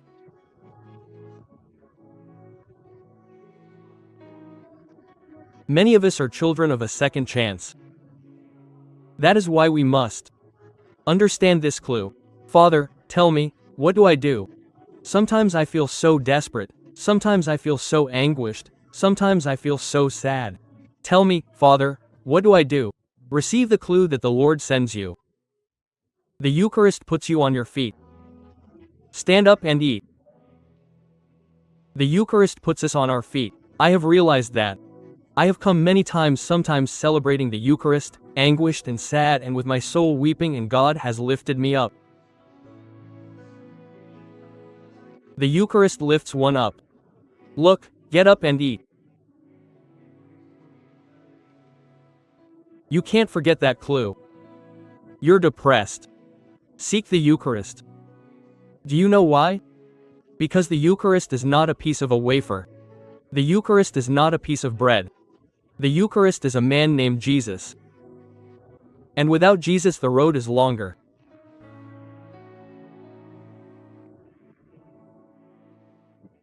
If you don't eat Jesus, if you don't carry Jesus inside you, if you don't lead your life by the hand of Jesus, the road is too long. That's why the people you've seen suffer the most in life are those who let go of God's hand. They believe that without God it was possible, and without God the road is too long.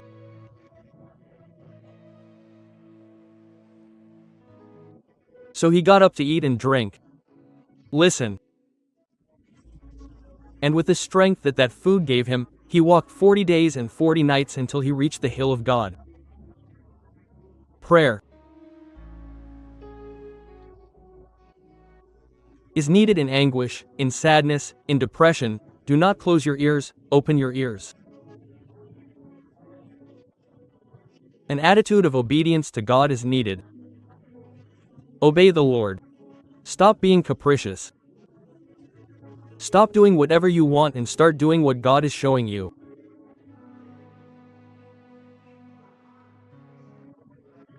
He got up to eat and drink, and with the strength that that food gave him, the strength comes from God. The devil makes you think that it comes from you. Listen to what I'm telling you. I'm the only one capable. No, sir, you're not capable by yourself. Strength comes from God. God is the one who makes us strong, and the devil makes you feel that you are capable on your own, so that when you find yourself weak, he can come upon you and catch you and turn you into nothing.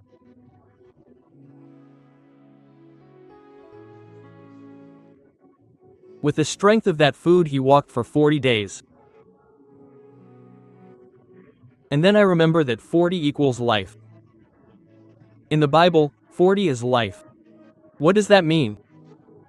That you will only endure the journey with Jesus. That's why I will never understand, never ever, how a person can let go of God. I will not to understand how a person sacrifices their friendship with the Lord. I don't understand how a person would give up on God being their traveling companion. I don't get it. With the strength of that food, you walk to the hill of God. Oreb. OREP is heaven. You have to get to heaven. Heaven is for you too. You also have the right to that, to live eternity in God. And you will only get there if you feed yourself on Jesus. With the strength of that food. With the strength of that food. You reach the mountain.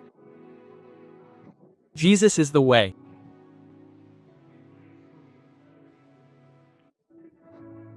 You need 3 things to heal your sadness. So, be careful with this. First, understand that if you don't do it, no one else will do it for you. You have to do it. You are the one who has to do it. Don't delegate the task of your life, of your happiness, to anyone. Don't give anyone the task of getting up every morning and doing what I have to do. You do that. No one else can do it for you, Father. Why? Because each person is building their own thing. Second, always ask yourself in your anguish, in your sadness, and in your depression. Is your sadness greater than your blessings? No, Father, then stop being ungrateful. The Lord's blessings are bad and you are stuck on the black dot, forgetting about the white wall. They are bad blessings from the Lord. And sometimes, in an attitude of ingratitude, we get stuck on the least, forgetting the great things.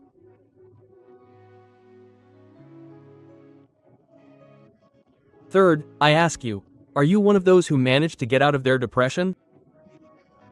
No, sir, you are not less than anyone else. You are also a child of God. So I ask you for a favor, and the favor that I am going to ask of you is that you focus. Focus. Father, give me a reason to focus. I will give it to you with all my love. You have a long way to go. You have a long way to go. And there are many difficult things that we have yet to face. Close your eyes for a moment. With your eyes closed, ask the Lord for a gift.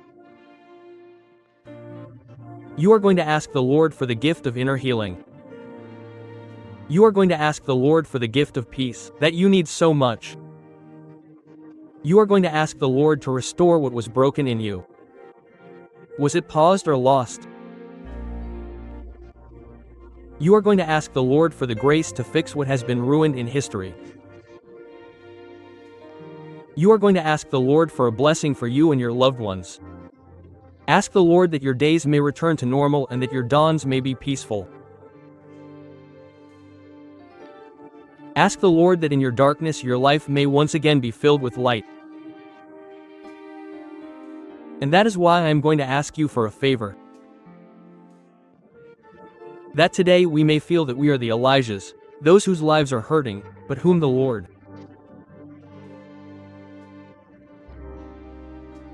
raised up with His mercy, with His Eucharist, with His presence.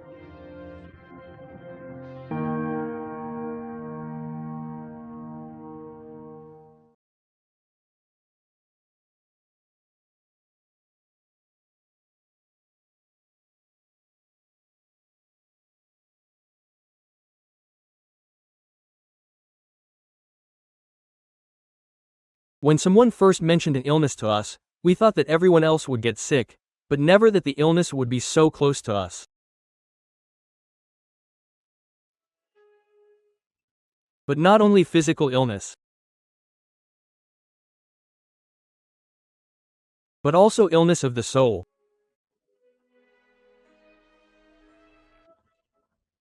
Which sometimes hurts more than the body itself.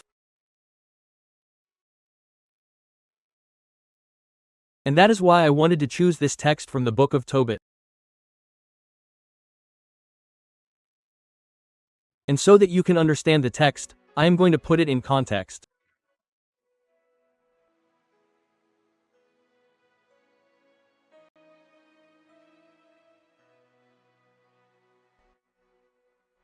Tobit has married a woman named Hannah. He is a good man, he is a man who tithes, he is a man who respects others, he is a man who buries the dead, he is a man who fears God, and he has a son named Tobias. Well, this is so that you understand what comes next.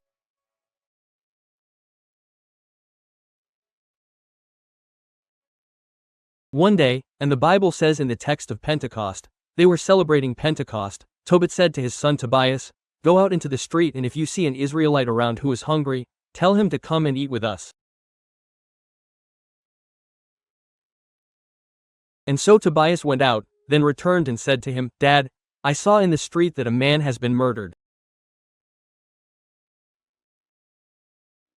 The father, who was a sensitive man in front of the others, arrived, stood up and ran away, crying, distressed. He took the body of this man to give him a Christian burial.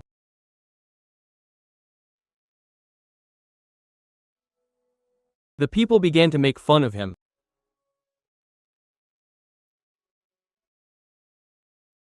When he got home, he was so tired that he went to the yard and lay down in the yard, all patched up, and started looking up Tobit. And while he was like that, some little birds came and pooped on him. Their excrement got in his eyes and he went blind. When he went blind, Tobit, the wife, had to start working to support the household.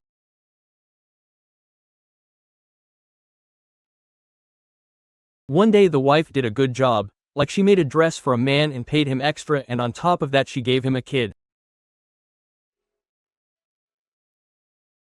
When Hannah got home with the kid, the blind husband heard the little animal bleating. "I don't know what it was doing," and he said, "Where did that animal come from, man?" "No, it was given to me, my son." "Look," they said, "you stole that animal. You know that we can't eat anything that's been stolen." And then the woman, furious, said to him, "Why do you presume so much that you are from God if you are not capable of reading God in your everyday actions?" Quote. So, Tabir was very bad in his blindness, and having fought with his wife, he began to pray.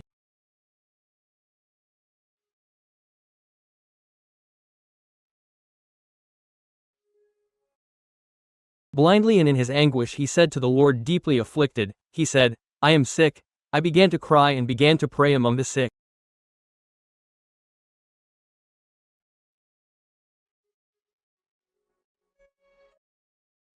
In anguish this man began to pray. In sickness this man began to pray in despair. This man began to pray in helplessness, and knowing that there are many things that seem to have no solution, this man began to pray.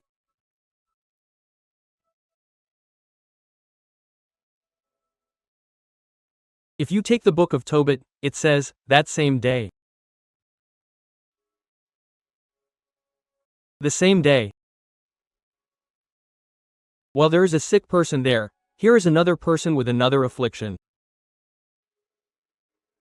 Sarah is tormented by her father's servant. Sarah has been married 7 times. But a demon, the demon of desire called Asmodeus, kills her husband when she is about to consummate the marriage because Asmodeus is in love with Sarah.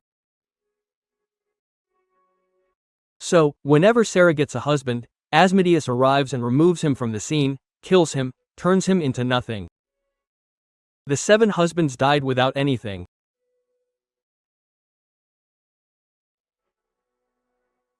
Sarah, heartbroken, the text says, one day went up to the second floor and said to the Lord, "Take my life. Take my life. I can't stand this humiliation." Quote. She was going to hang herself. But an illumination came to her. Something told her, "How are you going to hang yourself and leave your father in shame?" Quote.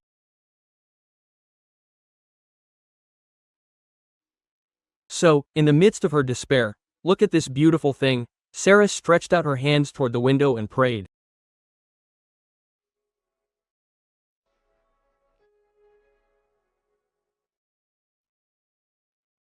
Blind Tobit prays, and Sarah, with a spiritual illness, prays.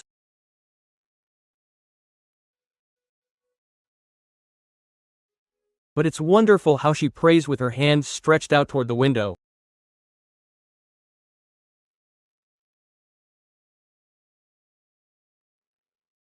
Because in difficulty there will always be a window ready to open, and when there isn't a window, a door.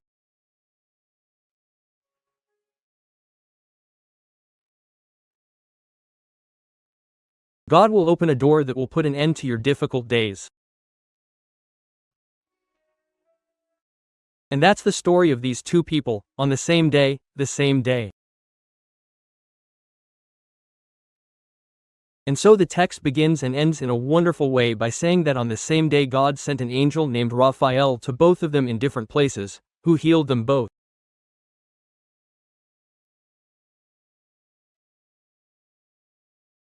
So, now let's start after the context.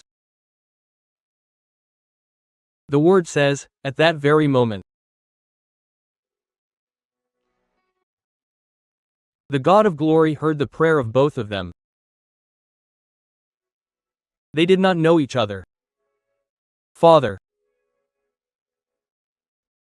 Tobit and Sarah, who later became Tobias' wife, did not know each other. But at that very moment in different places, the God of glory heard the prayer of both of them. At the same moment, it means that you have to believe that your moment can come too. Does that seem very nice to you? The moment of what? Of God's healing came to them in different places. Don't you believe that your moment can come? Father, I do believe it, but tell me, what do I do?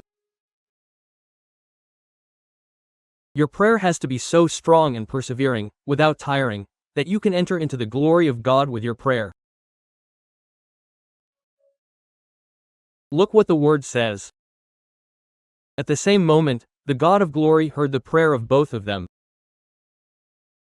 Your prayer has to be so great that it can enter into the glory of God the Father and that you can enter into the intimacy of God.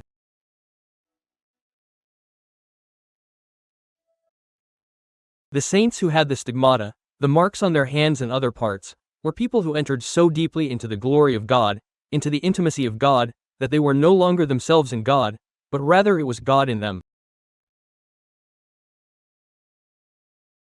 That's how a miracle is stolen from the Lord. God listens. They began to pray, they opened their hands. That woman in front of a window. God listens, Father, when your prayer is accompanied by an experience of conversion.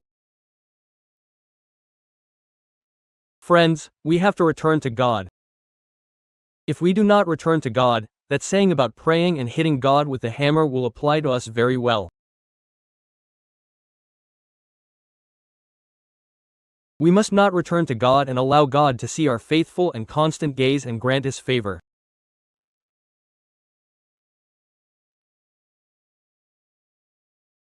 So the word says that He sent Raphael to heal them. Look, the first thing we have to understand is that God does not ignore the problems of men. God has not forgotten about us. God has His little angels. And the coolest thing, do you know what it is? Sometimes they are not little angels with wings. Sometimes they are not little angels hanging from the sky. Sometimes they are little angels with their feet on the ground.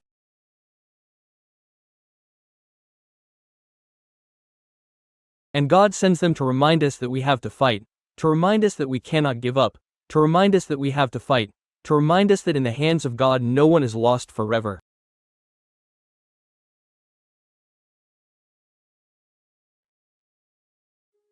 Raphael means God's medicine. So, look how cool it is. God continues to heal. Father, why? Because you are the work of his hands. Where did you come from? Did the stork bring you? No, sir. Where did you come from? You came from the hands of God. You came from the hands of God. God made you. God needed you. So, if God made me, I am the work of his hands, and then God will heal me because God knows me, knows his work.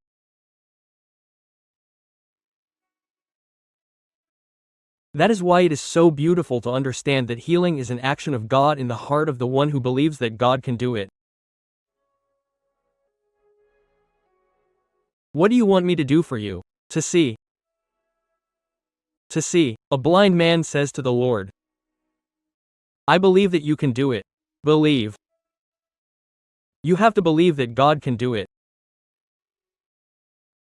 That is the beginning of healing, believing that God can do it. So he sends Raphael to these two people. First he sends him to Tobit, cleaning his eyesight so that he could see the light of God. How many times? Because we think that others are the sick. We are also sick. How many times is that the work we need, a purification of our gaze? We cannot continue to look with such evil. We cannot continue to look at others with such judgment. We cannot continue to look at others with such prejudice. We cannot continue to look at others thinking that others are bad. We must purify our gaze, and that is God's dynamic.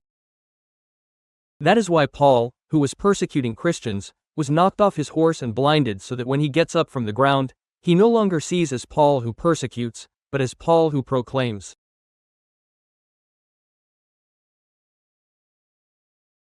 Ask the Lord for healing, purification of our gaze. Sometimes the problem is that you and I go through life without seeing, without recognizing, Father, what? The presence of God.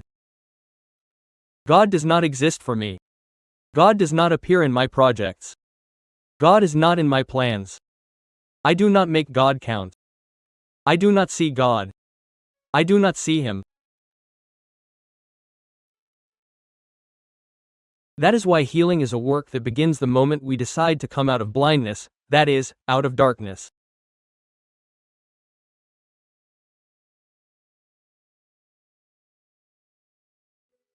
When you and I begin to heal ourselves, when we say, no more darkness, when we let the Lord touch our gaze.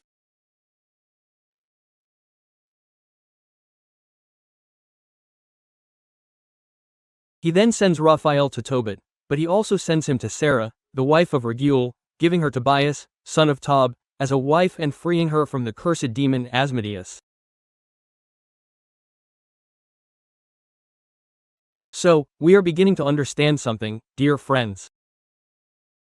Look, God's healing is not just a healing in the line of physical illness.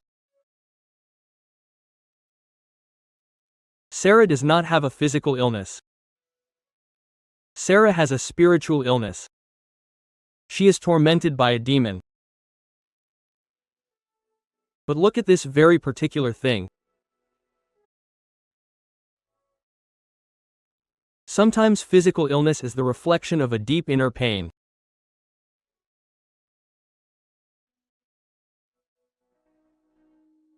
You cannot forget that.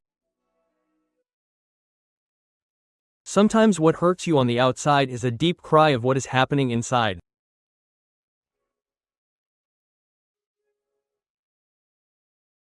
She is freed from Asmodeus, the demon of desire.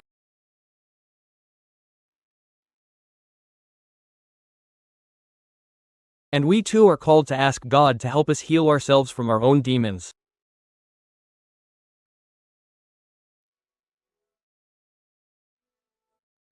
Friends, each one of us struggles with our own personal demons every day. And look what the Word tells us. At the same moment, friends, at the same moment, on the same day. Tovid was walking from the patio where the birds had poked him to the house, and Sarah de Regule was coming down from the floor above where she wanted to hang herself. Father, what does that mean? Look, God's healing is a mystery, and God can work wherever He wants at the same moment, here, there, in this country or another.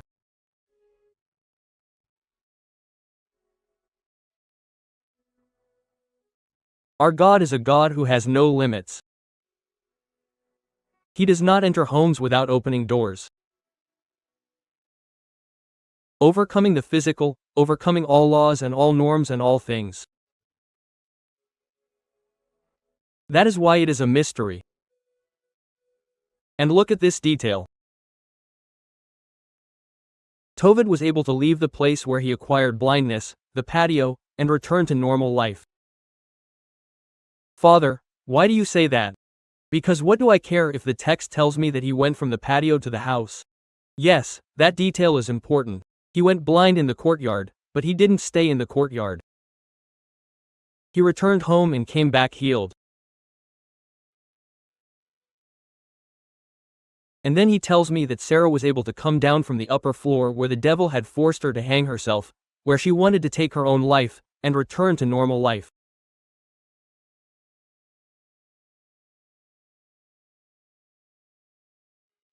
So, yes, it is possible. If it is possible to overcome places, sites, people, habits, attachments, and sins, if it is possible to get out of there.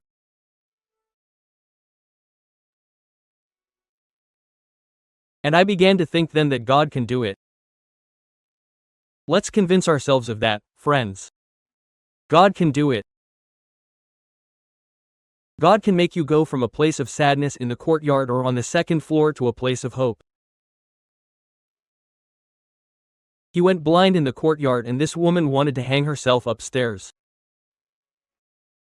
You can go from a place of sadness to a place of hope.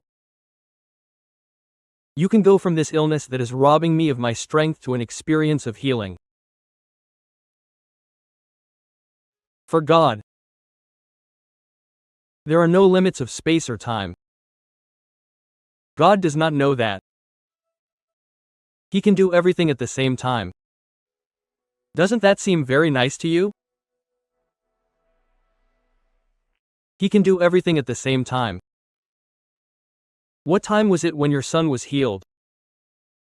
At 3 in the afternoon, and he realized that his son, who was out there in the middle of nowhere at that time, was healed?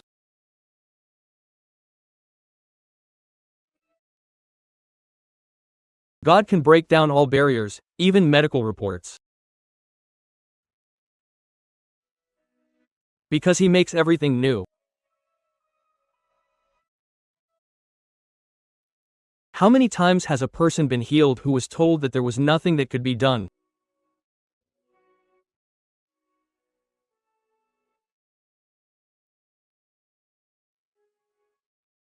God, and never forget this, God can enter where no one else can.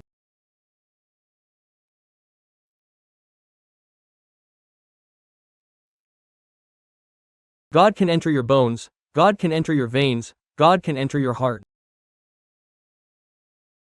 God can enter your liver, your pancreas, your stomach, your head, and your blood. Because He knows where to go there. He knows. So, don't be afraid, man. Don't be afraid. And like Sarah and like Tobit, I invite you to open your hands.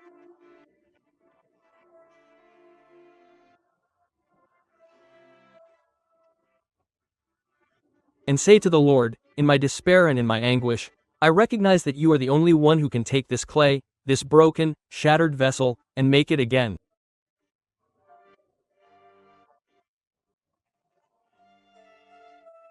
You are the potter.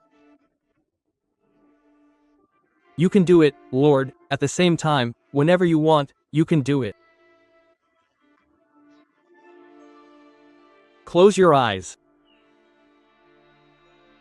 And with your eyes closed,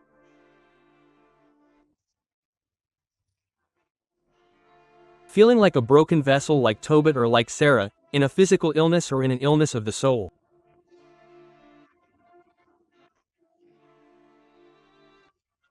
Tell the Lord, Lord, with these words I will not despair anymore. With these words I put myself in your hands and I will let you, because I belong to you, because I am your land. I will let you need me, make me a new vessel, very precious. In your hands, Lord, I can be something better. Take my life, Lord, like the potter who takes the clay. And I ask you, Lord, according to your promises, to make me again. Make me again, Lord. All. Oh. Without mentioning names.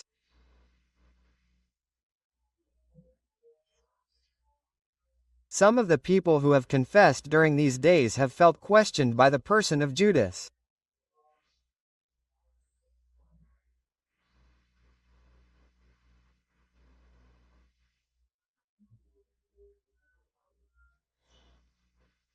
Some of us, when confessing, have told our confessors that at some point in our lives we have let the Judas inside us come out.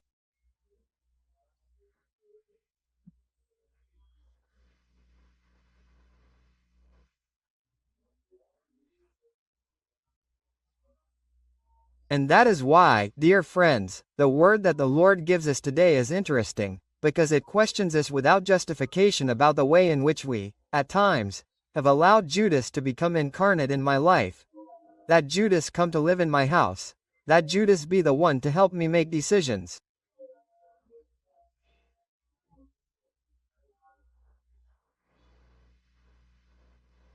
So I want to propose 3 simple ideas that can help us understand very well what we are celebrating.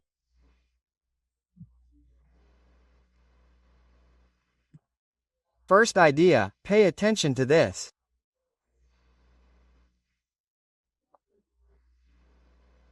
At that time, one of the 12, called Judas Iscariot, went to the chief priests and proposed to them.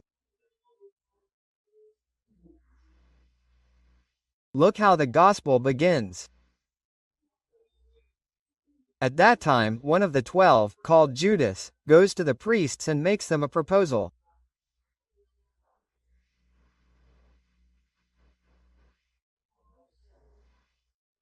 Betrayal is born within those of us who are part of a community called the church.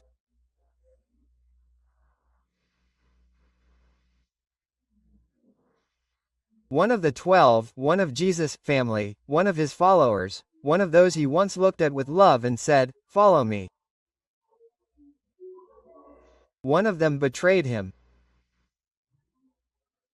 Therefore, dear friends, Judas' sin was not only having sold out the Lord. Judas' sin is bogging down Jesus' project, which is called the community.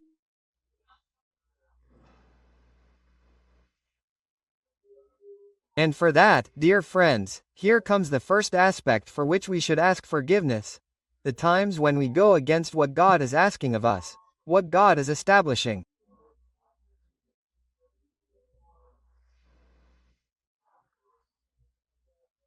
Sometimes one finds oneself with a number of people who are letting out deep inside their complaints and protests against the things of God.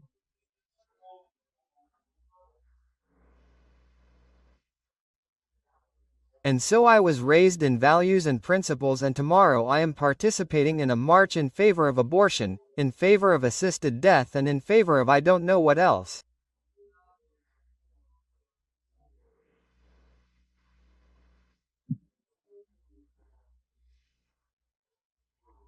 You are a member of the community, you are a member of the church, and you have to be aligned with a mindset and principles that are not the thoughts and principles of any man, they are the thoughts and principles of Jesus established in the heart.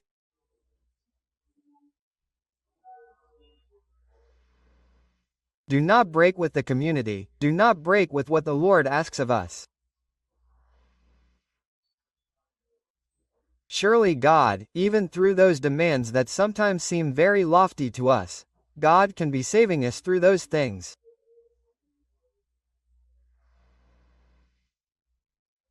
Judas' sin was not having surrendered only to the Lord, it was having risen up against a project called the church, the community. That is why I said it this morning, Judas dies and they immediately adjust the 12 with another, because the community has to walk aligned with what the Lord wanted in his mind and in his heart.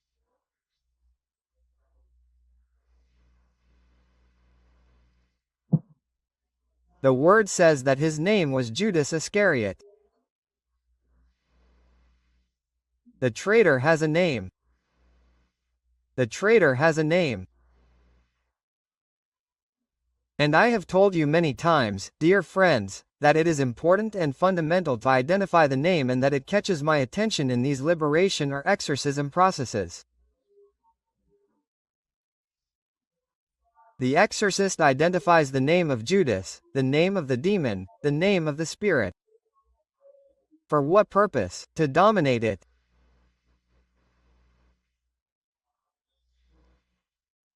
It strikes me how Iscariot means a man from Cariot, and Cariot means village.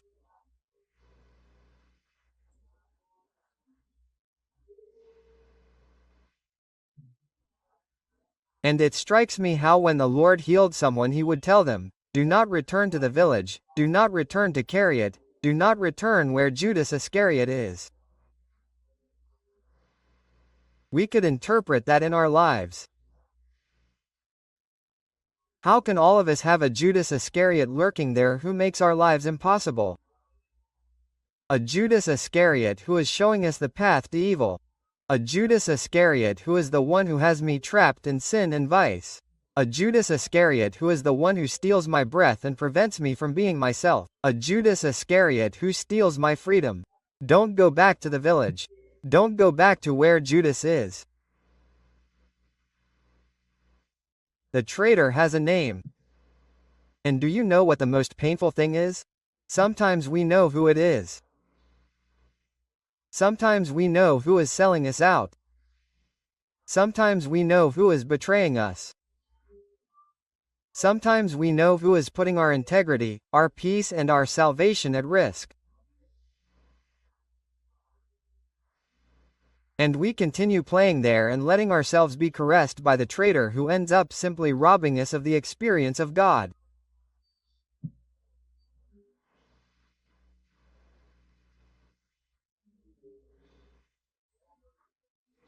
One of the 12 named Judas goes to the high priests and proposes something very sad.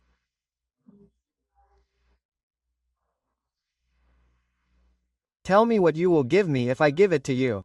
Like, come on, let's change things. That's how we handle God. That's how we handle God. But when Judas goes to the priests and says, let's see, what do you give me? It is because Judas is already plotting his sin inside himself, and that is why he is beginning to understand this. Betrayal is not a momentary thing. Betrayal is something that has been brewing over time. So much so that the word says, he was looking for the moment. He was looking for the moment. Betrayal is not something that happens automatically, no.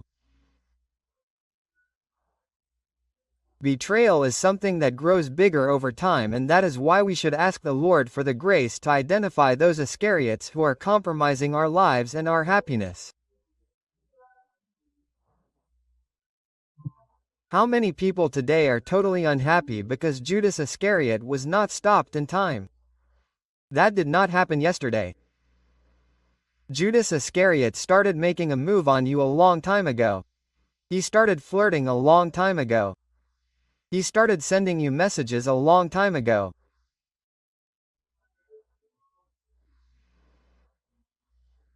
He started to hurt your little eye a while ago and you weren't able to stop carry it, who wanted to take you to a village, separate you from your realities and there, like a snake, make you its prey upon which it could pounce.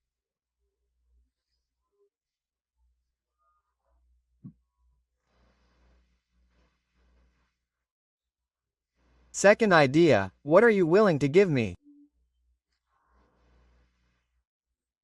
And so they reached an agreement of 30 coins.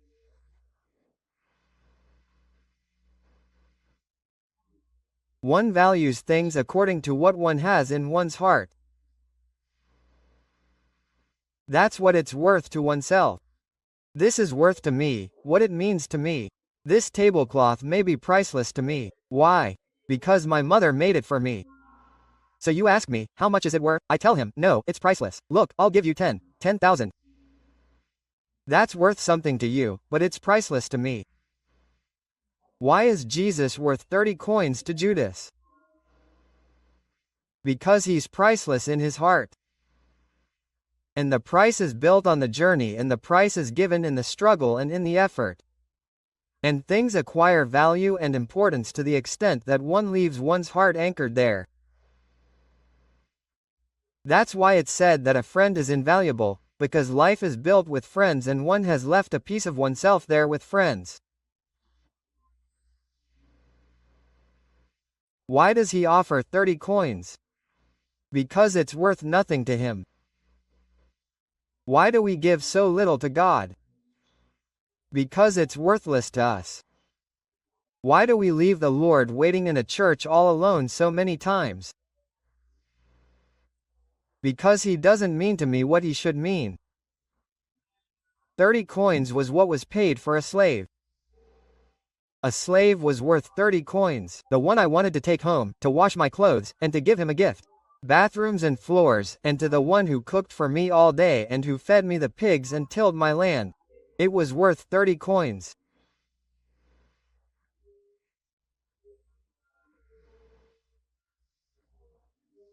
And Judas, who wanted to control everything, paid for the Lord what a slave was worth, to the one he put in chains, to the one he simply condemned to not be his friend, to the one he expelled from his own existence and his own life.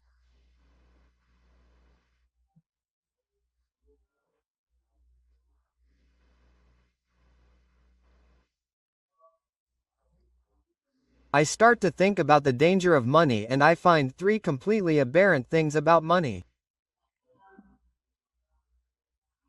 The first is that money damages the heart. Money damages the heart. And how does one realize that money has damaged the heart when one ends up putting a price on people? Friends, I have always mentioned this because it is a recurring theme. How is it possible that I prefer money to a person? How is it possible that I put my mind and heart into an inheritance when there is a person there who could be in need of me? And he gives me my peace even if this person disappears. When someone has their heart set on money, that's where they place and establish their treasure. Because where your treasure is, that's where your heart is.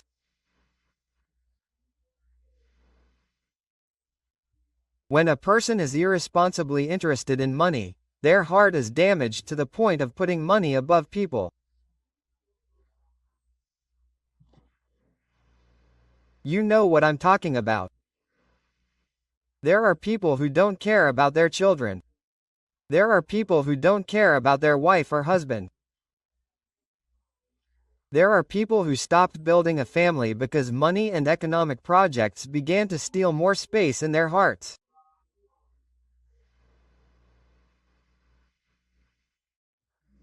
Second, money is dangerous because it overshadows values. Money puts a veil on values. How so, Father? I was raised in generosity. I was raised to share. I was raised to work cleanly. I was taught that one doesn't take anything from anyone. I was taught that one doesn't extort. I was taught that one must do things in the open. I was taught that one must be transparent. And what happened? That money damaged your heart, that you put a veil on it, and that veil is called silver. Money puts a veil on values, and you may think that nothing will happen. Wait for the money to start coming into the account, and wait for you to start seeing how it adds up, and wait for you to be able to start lending money and earning interest. And you who criticized so much the fact that money was lent at high interest rates, you are doing the same thing.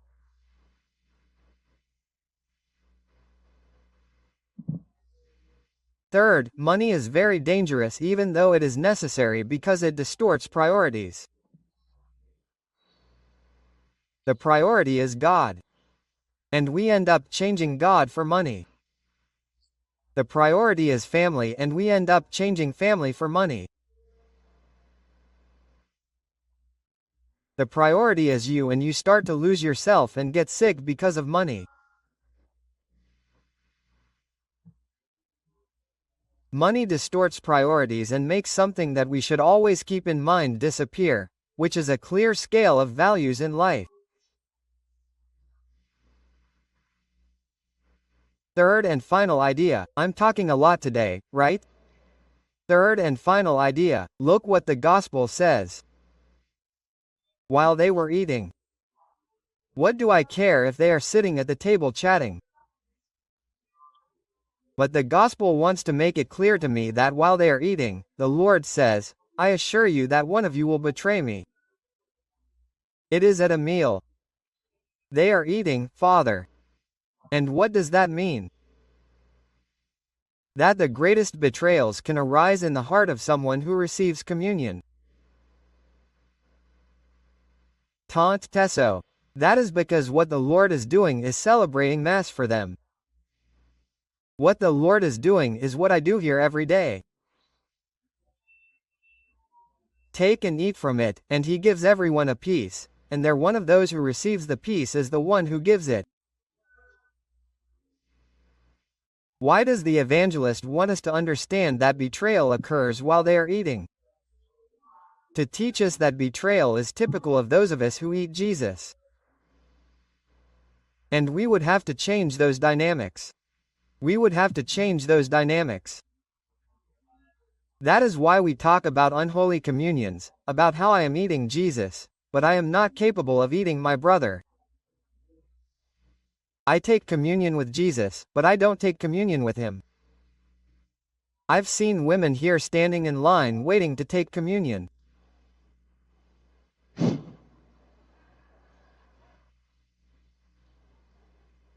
Betrayal is typical of those who take communion. And there has to come a day when that sad story changes, when we all sit at the table in peace and are able to take communion with Jesus in peace. We have to break that dynamic of betrayal, and we have to be able, with the help of the Lord, to overcome that Judas that we all carry inside. Today we are going to give you a little gift, and the gift that we are going to give you today is very special.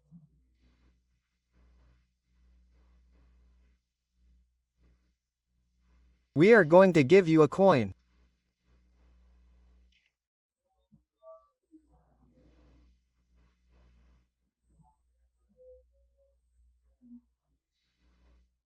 We had this coin made for you in a very special way, but that coin comes with a scroll that says this: would you pay 30 coins for the life of the one you love?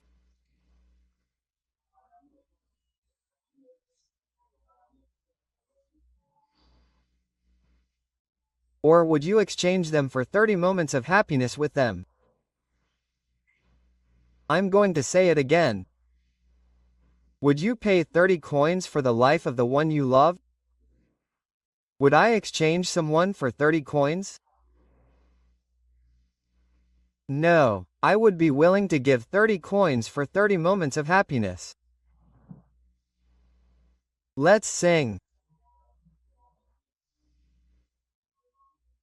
You're going to receive this little coin and you're going to think about how much your family is worth, how much your children are worth, and how they could be waiting not for money, but for time to share many moments of happiness.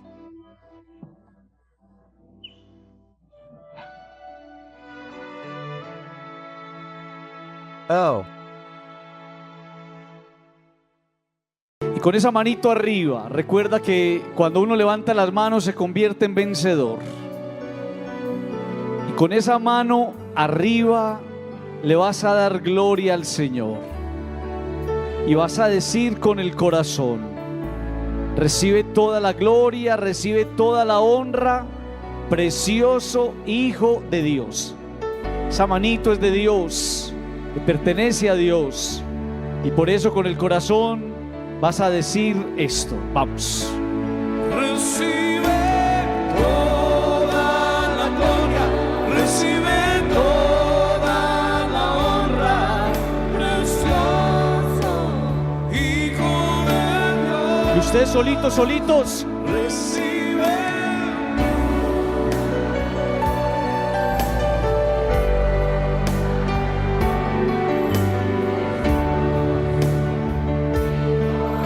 Y quiero escuchar a las mujeres,